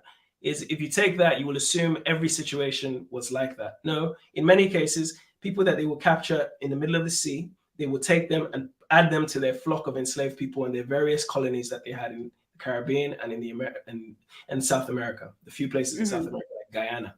Right. So this is what they were doing. But so in other words, they aided and abetted the enslavement period even until the late 1800s. So we're talking about, I'm born in the 80s, right? So we're talking about mhm, less than 100 years before I was born. My father was born 1935. So mhm. in his father's generation, they would have seen people. And if you look at, if you read the book Things Fall Apart by Chinua Achebe, Yeah, very popular book, it is. he talks about at the very start of it, it talks, and it's very ambiguous about what period it is, but it's really at the turn of the 1900s where the British are finally encroaching into what is now called Igbo land. The they talk about how African people were still being taken once in a while, disappearing. Now this is early 1900s, right? Mhm, Now maybe it's obviously a book of fiction, but it's consistent with things that were happening on the continent. So you have to understand that these places, Jamaica is not a free country. right. Trinidad isn't free. Barbados isn't free. Guyana isn't free. So if we see a ship full of 200 Africans, it's more workforce. Mhm, Right? So they were doing this. So the fact that we in 2022 are having a conversation about Dahomey is simply because of the Woman King film. So I mhm. have to give them props in that regard that they made Yeah. it. And I'm under no illusions that it wasn't an easy movie to make, even for the filmmakers, simply because they are the same skin, they're Africans like me and you. Mhm, I know the mhm, challenges they would have faced even within the system. I know they work mhm, within it, but they're aware of what they're doing. I think the film, perhaps, even as a film, I wouldn't rank low. I don't rank the film badly, by the way. I think it's a mhm. pretty good film. The fight scenes are pretty interesting. It Yeah. highlights a lot of stuff there. For me, the decisions were the important decisions they got wrong. Like where to film and stuff like that, where they decided to film and so on, who they chose to cast. Those are the kind of things that concern me. And it's not even to say about that, but the fact that the movie was made at all. Again, Mhm, could have made the movie about Tahaka, the king from the king of Upper Egypt, the Nubian king that became pharaoh of all Egypt, and is mhm, mentioned in the book of Deuteronomy and the book of Kings. The only mhm, real person, really, one of the few real people mentioned that exists that we can find evidence of today. They could have made a movie about Shaka Zulu or even Dingiswayo, which they have in the movie Zulu. They could have made a movie about so many other kingdoms, but the Dahomey kingdom. Now I understand why they did it. It's consistent with perhaps a narrative now to deflect the attention from Europeans. And also, in a way, because mhm. there's still the white savior complex, even though they made Yeah. him mixed race. It's still Yeah. a white savior complex. It's just that he's a mixed race man. Many people didn't even know he was mixed race. It's just that I'd seen him in other. Mhm. But still the white savior complex. Goes out of his way to help these Africans, even to the point of killing and fighting publicly with his own people. I mean, Yeah. let's just be realistic. These are Yeah. things that are not happening. But even if they did happen, whatever. Let's just give it to them. So the film itself brings the conversation up, but I also think we're in a time where, and I strongly believe this, that you see, you have to understand this about Africa and African people. The period of our suffering, if you will, has lasted less than 1 millennium. Now, anthropologists estimate that human existence, which starts with African people, has lasted about 150 to 200,000 years. Mm-hmm. So when you talk about 500 years, we're talking about less than 1 second in the history of African people. So if we can endure all those different things, these 500 years, we will also overcome, and we will naturally rise to where we're supposed to be. Because it's not a mistake that history is starting to change. In England, for instance, Mm-hmm. they have to rewrite some history books. Mm-hmm. It's not the level we'd like, but they're starting. In Africa, even, we're starting to have the conversations. Not because our lives are significantly better, but we start to recognize that all these things we've been doing, these European things they told us to do, they're just not working for us. You understand? Mm-hmm. So Mm-hmm. the point I'm making is Africa will naturally rise to its place. They can't wipe us out. Right. They just can't. See, and this is where the God part comes into it. It's the belief in God and the understanding that God doesn't make mistakes with his creations. You can wipe out quite a few of them. You can't wipe them all out. Remember, Mm-hmm. Haiti is a black country. There are no indigenous in Haiti. At least in that part, they were wiped out. Mm-hmm. In the Americas, we're talking about New Orleans, Hurricane Katrina. In the ancient world, Native Americans would go during hurricane season, would migrate away from the beach, the coastline. All right. Mm-hmm. But those same natives that used to live on that coastline, where are they now? Many of them have died out. Yeah. Yes, you can find remnants of them in Mexico and South America, of course. But I'm talking about that specific country. Whereas with black people, Mm-hmm. where do you go in the world, even Thailand? What is going on with our brothers and sisters in India? Mm-hmm. Gandhi used to write about how he hates these people, by the way. That's another story, by the way. But the so-called Dalits or Dravidians, these dark-skinned black people, who are clearly the origin of African people, that have been written into a religion as the people that God has punished because of their dark skin, who are being oppressed daily. They're in India. They number, people like Runoko Rashidi were going there in the 80s. They were saying they number at least 100 million. Mm-hmm. India has 1 billion people. So 100 million, 7% of their population, that's way more than in America, as much as in Brazil, if you will. Right? So we're talking about, we are everywhere. You can't get rid of us. And we will get to where we need to be eventually. It may not happen in this generation. But I certainly think at the very least, in our lifetime, if not our children's lifetime, you will see an emerging nation, African nation. You see, sorry, I keep going into a tangent, but if it was the Caribbean, if the Caribbeans decided, let's create a Caribbean federation where we control all our resources, everything, not the minuscule, this is Virgin Islands, US Virgin Islands, US British Islands, Jamaica, this. If they decide, let's make a federation, this problem would have been solved by now because everybody would have emulated. Haiti has been petitioning to try and get into the African Union for decades. But Morocco, and with all due respect to Morocco, it's in Africa, but it's a non-African run nation. Mm-hmm. They can come in. They even wanted to be part of the ECOWAS, which is the West African group. They can come in and leave the African Union whenever they want. They keep coming in and going out, joining the European Union, even they're trying to do. But they can't allow Haiti.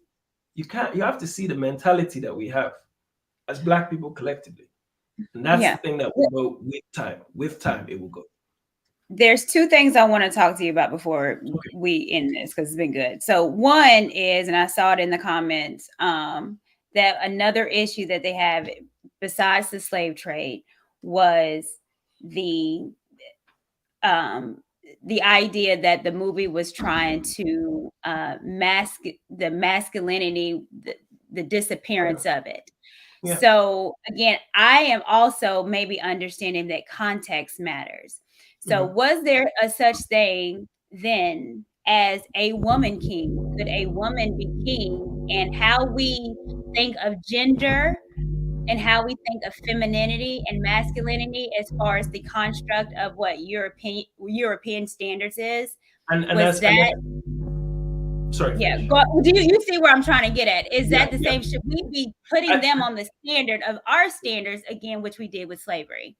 And this is why it's very important to look at context exactly and try and use it as language is a very important thing. You see, and I hear feedback. Can you hear me? I can hear you. Is it there? That's better. It's gone. Okay. Yeah. Is that still clear? Yeah. Is it every time I say something you can hear it? Or it's good. It's good now. Okay.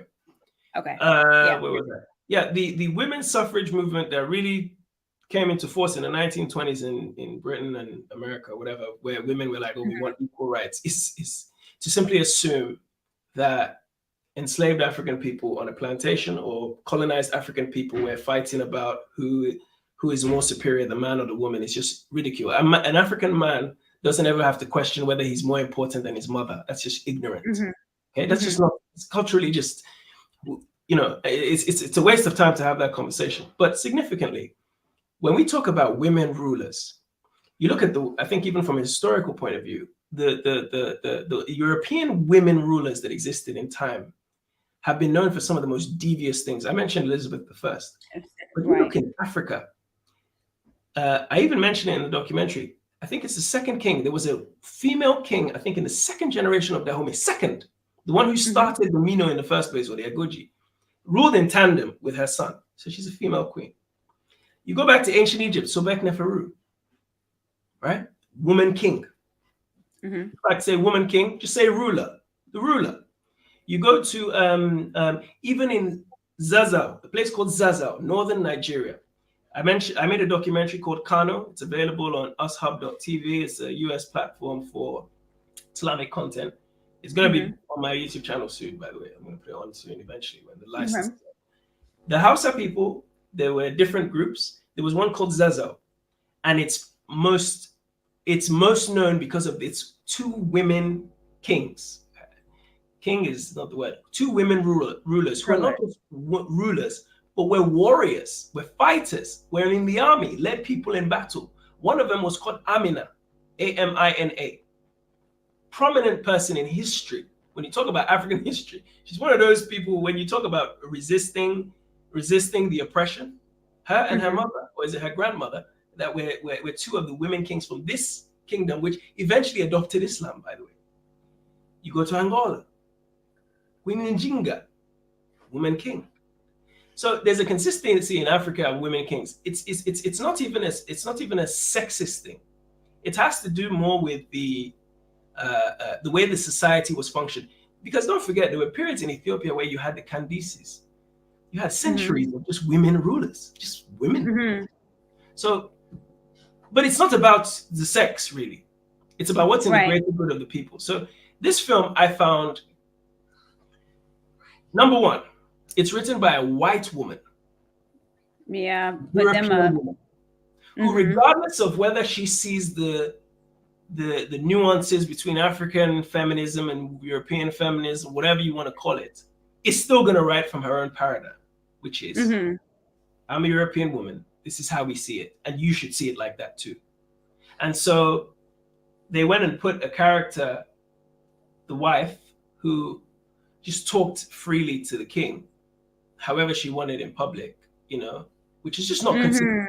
It's not consistent. Yeah. I mean, in modern day, I know there's some people that would do it, but most people don't talk to men in that manner, especially their loved ones. It's just not publicly. You do it in private for sure, but not publicly. It's absurd because they were clearly throwing some form of agenda. There was also the biggest concern for me, and maybe this might anger some people. I don't know. It's probably the one that I had was the person that was next to the king, a man in purple. That was gay. Incredibly camp human being. Now, just so you know, I've seen different rulers across West Africa, and every single one is spoken to through a spokesperson. You don't speak directly to royals in Africa. It's not done. You get on your feet, you talk to the person on your level. King is higher up than you, or the queen, or whatever. Mm-hmm. You never speak directly. Go to Ashanti, same thing.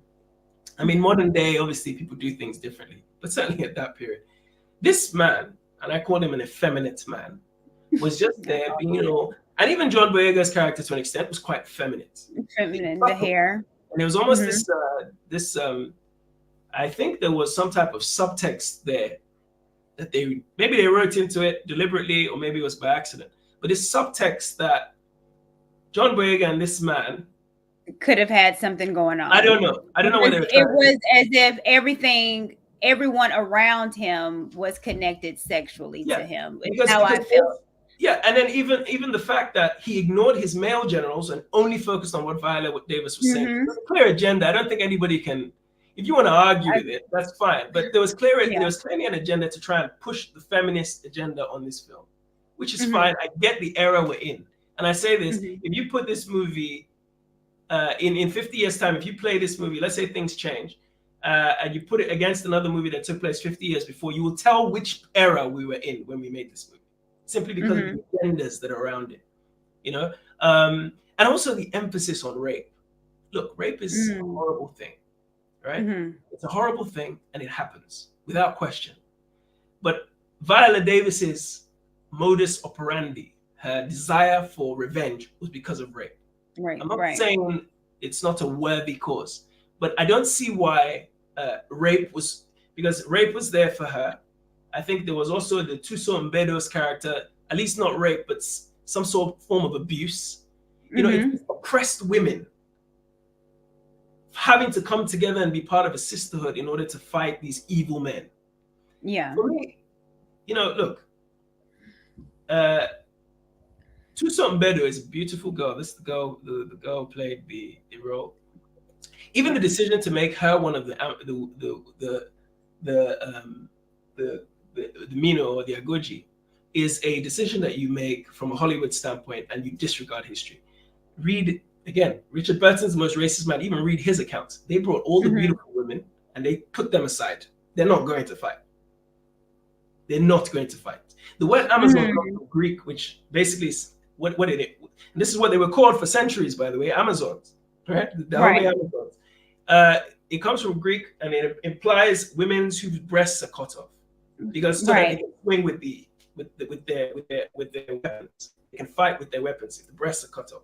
So that's where the terminology comes from. It's an old mythical kind of like Garden of Eden type of story, right? Half of those women I would have married. Do you know what I mean? In the army. Yeah. And so even just choosing to put these beautiful sexualized women, I'm sorry. I'm sorry. That's what they were. Yeah. Because the women historically they considered themselves as men. So I would assume that they also looked at they had the attributes of men, not as beautiful women that could have been married to the king. Yeah. Yeah. And they put these beautiful women in these situations where they were constantly being there was the other one. There was the other beautiful girl. The one that she came and helped when they were climbing through the spikes. She had another weird story too. And I just felt, I know we're in an era where you say anything about women, you get in trouble. Truthfully, these are the things that, we wanna act like we're an evolved people. But really what we do, we're just being cliquey. We're just we're focusing on little highlights and trying to bring them to the fore and make them seem like the most important thing. What I'm saying has simply to do with the way history is depicted in this film, and it's just not accurate. If they were all looking like, I'm really struggling to find a very unattractive Agoji warrior in that film. Even Viola Davis is a pretty beautiful woman. I'm struggling to think of one. They were all lookers. Sorry. Yeah, I mean, no, I'm trying to think of one too, but I'm struggling to find one that wasn't attractive, and these are people who it's documented how unattractive they were. And that's even if you choose to say, oh no, it's not historic. If you choose to say, oh no, that's a sexist point of view. Just think about it from the king's point of view. A king who has a plethora of women at his disposal. is not going to let these beautiful women, just walk by and go fight and die. There was one that had a samurai, it was a samurai woman. I'm like, you can let her just go out and fight and die? Do you understand what I mean? It's silly. No, I do. It's silly. Yeah. And then you have the gay assistant in purple stood next to the king 24/7. What are you implying? What are you really implying? But I get it. You know, you have to do, again, Hollywood made this movie. I'm not Hollywood. So I can't criticize them for doing the things that they do. I get it. So in a way, I know it sounds critical, but you know, it's I get what they do. That's what they do. That's what Hollywood does. We don't operate a system where we have an industry that Black people run that is on the level of Hollywood yet. Until we get there, this is the best we can do. This is the best we can do. So I'm grateful that the movie has come out. I paid my money to go and see it.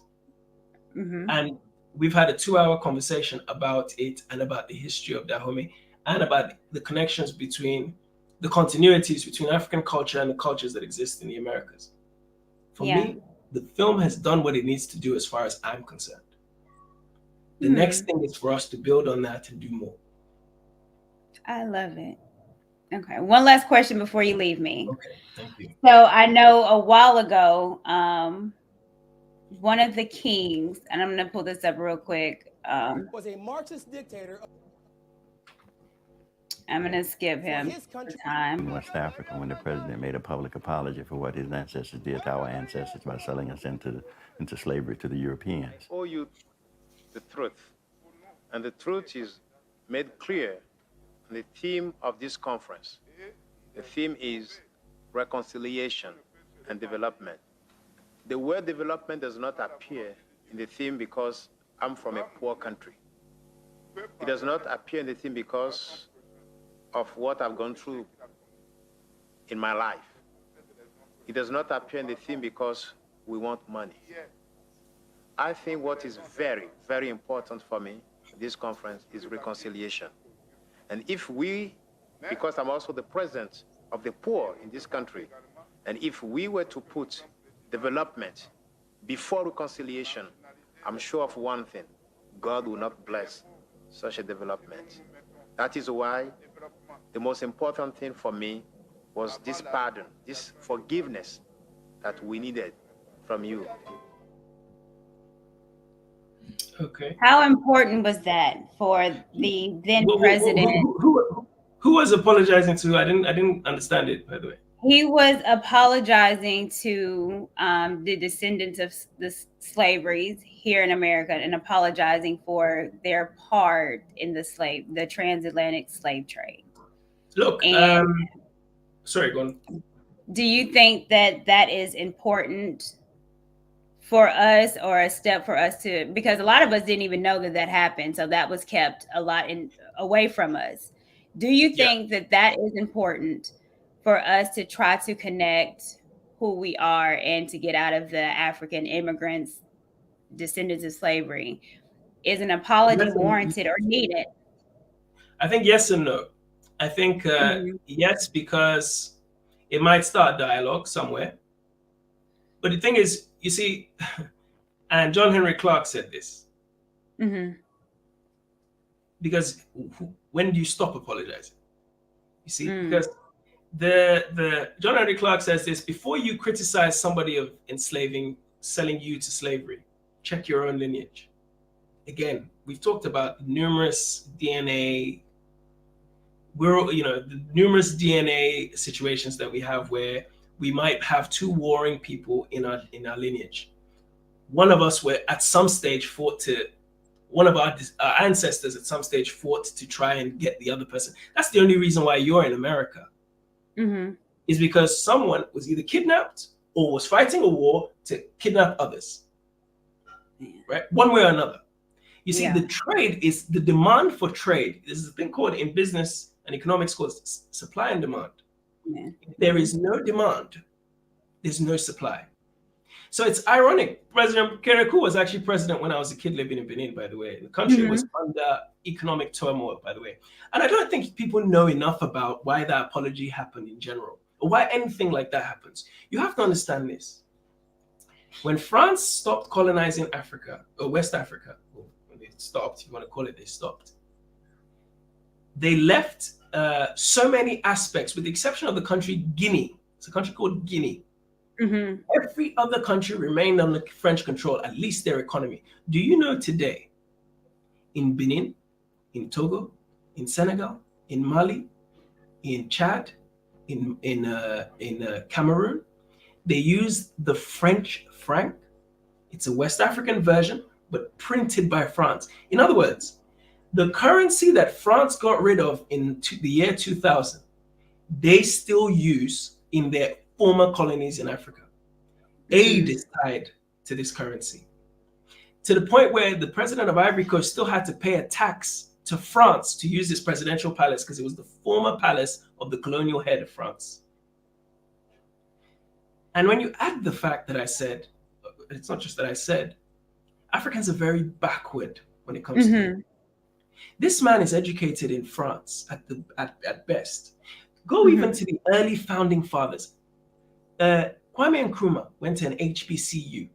Nnamdi Azikiwe, first president of Nigeria, went to an HBCU, because this is a time when they Black people weren't allowed to go and study in well, not that they weren't allowed, but they were frowned upon when they went to study in Western institutions. Ivan Van Sertima, for instance, who's a historian, went to study at School of Oriental and African Studies in London, part of University of London. At the time he went to study there about history, he was told by the head of the department that you come from a place, from a people who have no history. 60 years ago, this is what they were saying about Africa. Mathieu Kérékou was I hate using that word, was somebody who overthrew a government with French assistance.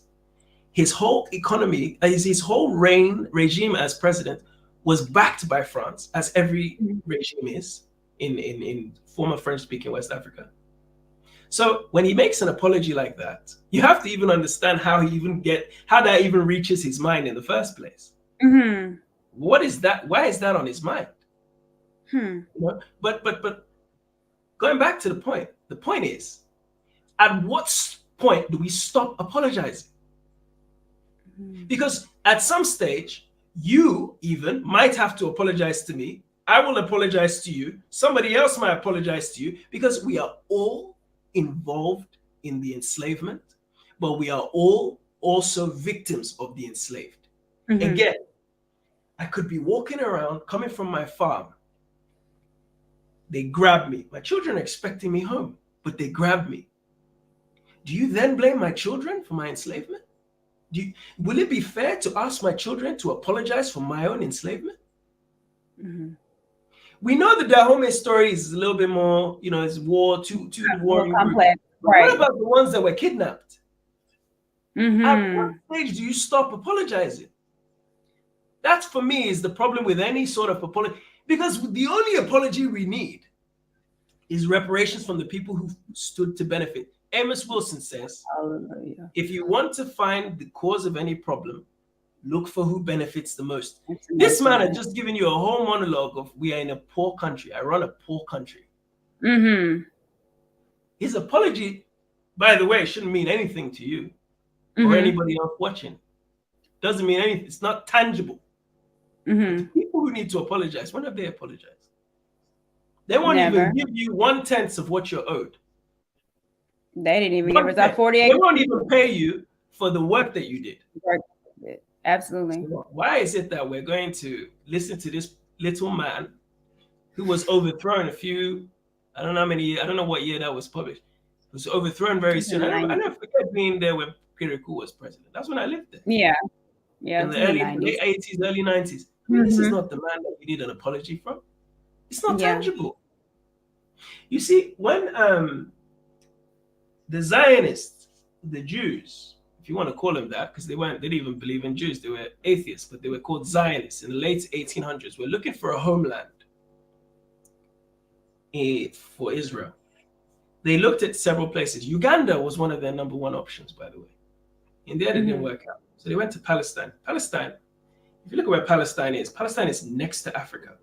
In fact, the only reason why Palestine or what is now called Israel and Africa as separate is because in the late 1800s, they built a little route called the Suez Canal so that ships can get through it. Otherwise, you could walk from Africa into the Middle East. Walk. In fact, I don't know if you've ever seen it online or anything like that. Suez Canal is equivalent of standing. It's literally a ship's width. That's it. A big freight ship's width. That's it. That's what separates two continents, if you want to call it that. So how we are in a situation where, so back to the Zionists. So these Zionists went and decided on Palestine, and they didn't have to. They obviously they made a decision where they were going to go, and they ensured that they were going to go in there and take over it. But they had backing from the people that mattered. You see, the war that's been fought, the Arab-Israeli conflict, the same people have been on one side and the same people have been on the other. But one is more dominant than the other. You had Egypt, their direct neighbors, Lebanon, Syria, and of course, PLO and all the different groups. The countries surrounding it were their allies of the Palestinians and fought tooth and nail with these Israelis to get rid of them. But the people that mattered, the superior weaponry people, France, Britain, America, the superior people said, we're going to back them. And you can see since 1940, what was it, 45, whatever the year it was, 80 years now, whatever, how many years is that? It's nearly 80 years. They've not been able to get rid of Israel. Not even Israel, but come to the table and at least agree something fair for the people who lived there for centuries. Because the people that mattered made a decision. When Kerekou, president of Benin, is giving that speech, I would have loved to hear him say, now it's your time to apologize, France. That ain't gonna happen. It's an empty apology. Apology doesn't do anything for anybody. Right. Wow. Well, look, I'm going to let you go. I know this has been absolutely amazing. I knew it would be. Someone said you're a walking encyclopedia, but I mean, your work is definitely something that it's inspirational, and I thank you for your work.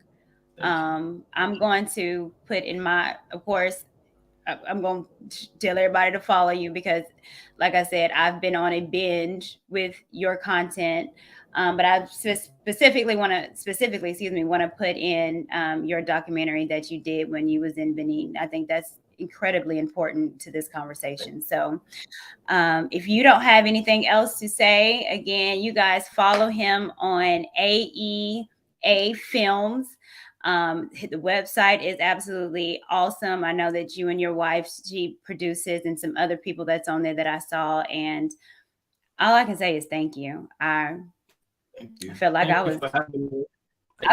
should have paid to be in this. And I can't wait to watch it back. So thank you so much. Thank you. And honestly, I appreciate what you do. Thank you for having me on. Thank you to all of those who are watching.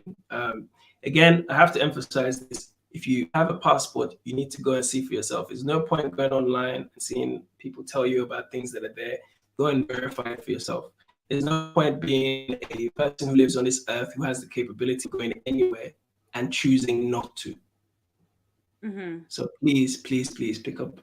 You can fly directly into Senegal. You don't need any visas. You might have to take a jab here and there, yellow fever, but you can go to Senegal. You can go to Dahomey. In fact, I'd like to direct you to ABIBITUMI, abibitumi.com. It's an organization run by a good friend of mine called Dr. Obadile Kambon. This is an African American who repatriated in 2008, learned various languages in Africa, particularly Tree, lives in Ghana, and his family organizes something called the Sankofa Journey, return home journey. And off the back of our documentary, actually, they were able to take a group, their most recent group, through from Ghana into Togo, into Dahomey, and up to Abomey and see the Dahomey Kingdom. Oh, there is wow. nothing stopping you. And there are various other groups that organize tours. I myself, I'm even tempted to start doing it, but I just don't know if I have the patience. It's so That is, important. can you, So is important. that the website that you was putting in? And I can put that in the chat. Habibi2me.com. It's also a social media platform for just African people. So the only requirement is that you're African to be on it. When I say African, I don't mean black, I mean African. You need to be African. African in the sense that black is African. Black So yeah, is go on African. there and check out Sankofa Journey. Reach out to Dr. Obadile Kambon. Maybe I'll send it to you directly afterwards, all the information. That's one group. There are various other groups that still do it. So please check it out. That's it. Okay, yeah. Send that to me and I'll post it. And I'm pulling it up right now, so I can post that as well too. Sankofa Journey is a Black travel experience to help discover yourself. I love it. Okay. Absolutely. Well, thank you so No much. excuses. No excuses. No excuses. Courtney, I'm Not at expecting all. you. In fact, Courtney, when are we going to Africa together? Tell me. I'm looking at the Sankofa Journey now because I want to. So I've seen and the reason why I'm so invested as well too, because we've done the African ancestry, and I do have Benin in me. Then I have Congo in me, and Cameroon in me. So again, what you spoke about is like I got all this that resides in me, and I want to reconnect to some of that was lost in the Middle Passage and what was lost. And I think is important. And I want to see, I real quick, but I look at and I Google what Benin people look like and their features. And I try to connect, like, is that why my eyes and my cheekbones and my nose, Yeah. And I just think it's important to explore me. Congo, even Congo. I mean, Congo is another story. Like Congo is powerful. I lived in Congo, Brazzaville. There are two Congos. There's the Democratic Republic of Congo, and then their capital city is Brazzaville, and Kinshasa share a river. Like they're essentially the same city, different sides of the river. But that was part of the larger Congo Empire. The Congo Empire itself was fragmented into different groups who warred each other. Congo is also right next to Cameroon. Different groups there warred each other. You see the point I'm making about all part and parcel of this thing? They went to war with each other. So you need to not only go to Benin. Benin is a good starting point. You need to find your way in Congo also, because it's like which group are you? The various groups in Congo, and Congo in itself, the loudest places in Africa: Nigeria, Congo, South Africa. Those are the three most charismatic people in Africa, bar none. Those three places. And it makes sense. And it makes sense, but also, and I want to learn too is the idea of femininity. And when I saw the movie, the warrior spirit, it's like you said, it's ingrained, and a lot of stuff that we are dealing with. A lot of stuff is ingrained in us, and I don't know. I'm just learning so much, and so I'm going. Yeah. Okay. I expect to get a message from you saying I'm going on so date, and I'm going here and here, and I expect to see all the updates, because we cannot. If you want to preach a message, you have to show the message first. You have to. Yeah. All these scholars, all these people that would go, all these Paul and people that would go, they would go and preach something. They would show something. And that's how people were able to, pick up the scriptures and so on. Because the idea is that there is a word, it starts with a word first. In this case, it starts with a location first. That location still exists. You can go and see where your ancestors come from. Imagine that, Courtney. Imagine walking down the street where at some point, someone in your family was walking down. Just imagine even your parents, just going back, when your parents take you to their old school or something, just how you feel. Yeah. Your parents walked in. Imagine going that far back. Then crossing through Nigeria, crossing into Cameroon. Cameroon, by the way, is phenomenal, by the way. Infrastructure is not the best. They have a dictator who's been there since 1980. But Cameroon, certainly for us as African people who follow sport, Cameroon, their nickname for their football team is the Indomitable Lions. You understand? The Indomitable Lions. Is very late. Mhm. You know, there's one of the most successful teams in Africa. And I know, you know, it seems very trivial, but these are the things that really give Africa its pride. Cameroon, when you talk on the African continent, they talk about that. When you talk about Congo on the African continent, again, significant obviously for the horrors that happened under Leopold, but Mhm. also significant because we talk about the Congo Empire. Congo Empire is significant Yeah. in world history.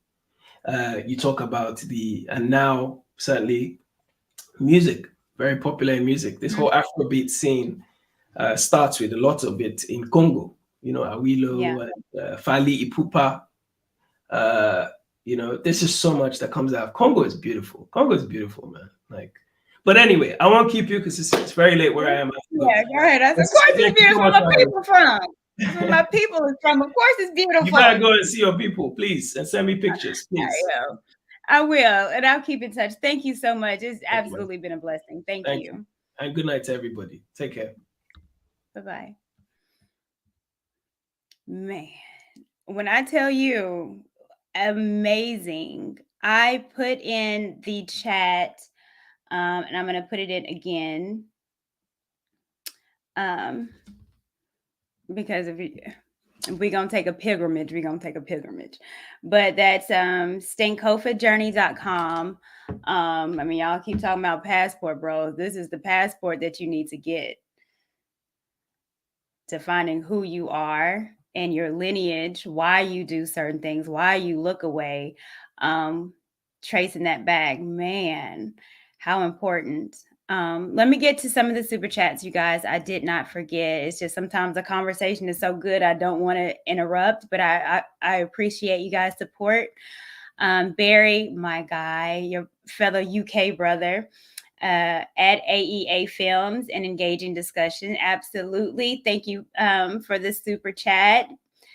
Sugar Curls, beautiful platform. Can you please help me understand when we talk about being Black, are we talking about having a brown to Black skin tone, or are we Black, the Black ones who we are of African descent? Excuse me. I mean, it's African descent. So, I mean, a lot of people have brown melanin skin tones in them, but when we talk about Black, it's of African descent. And that's through the diaspora. And again, that's why I'm always going to be a Pan-Africanist, because, I mean, again, our origins is that centered in Africa. J. John, look up the Tree of Forget. They do a ritual so that your spirit couldn't come back to seek revenge on them for the savagery they did. The Dahomey were forced to stop slavery by the colonizers. I guess we talked about that a little bit. Dub Will, I appreciate you. Women don't talk to their loves like that in public. Since when? Well, they're not supposed to, but I knew that one was coming. So thank you guys so much for the super chats. Thank you guys for rocking with me. Thank you on this afternoon, this early evening. It's been absolutely amazing. So if you have not followed, is AEA Films. When I tell you it is amazing. It is eye-opening and made me want to go visit my ancestry next week. But yeah, this was something, and I'm probably going to play it back. It was a lot of gems, jewels, diamonds that was dropped. So thank you again. I'm going to stop rambling on. Oh, Brielle, I saw you. You did. And I thank you very much. And I appreciate you guys' support. So until next time, tomorrow, you guys know I'm super excited about what I have dropping tomorrow. It is a premiere. Sister Shirazad Ali. Like, we're not playing. When I tell you the work is, we Black. And we're going to bring it back to our community. And our community we are of African descent. And it's time that we stop separating ourselves. And when I see you, you should see me. And we should love each other and respect each other just off the strength of what we've had to overcome. So until next time, you guys, I thank you. Be a blessing.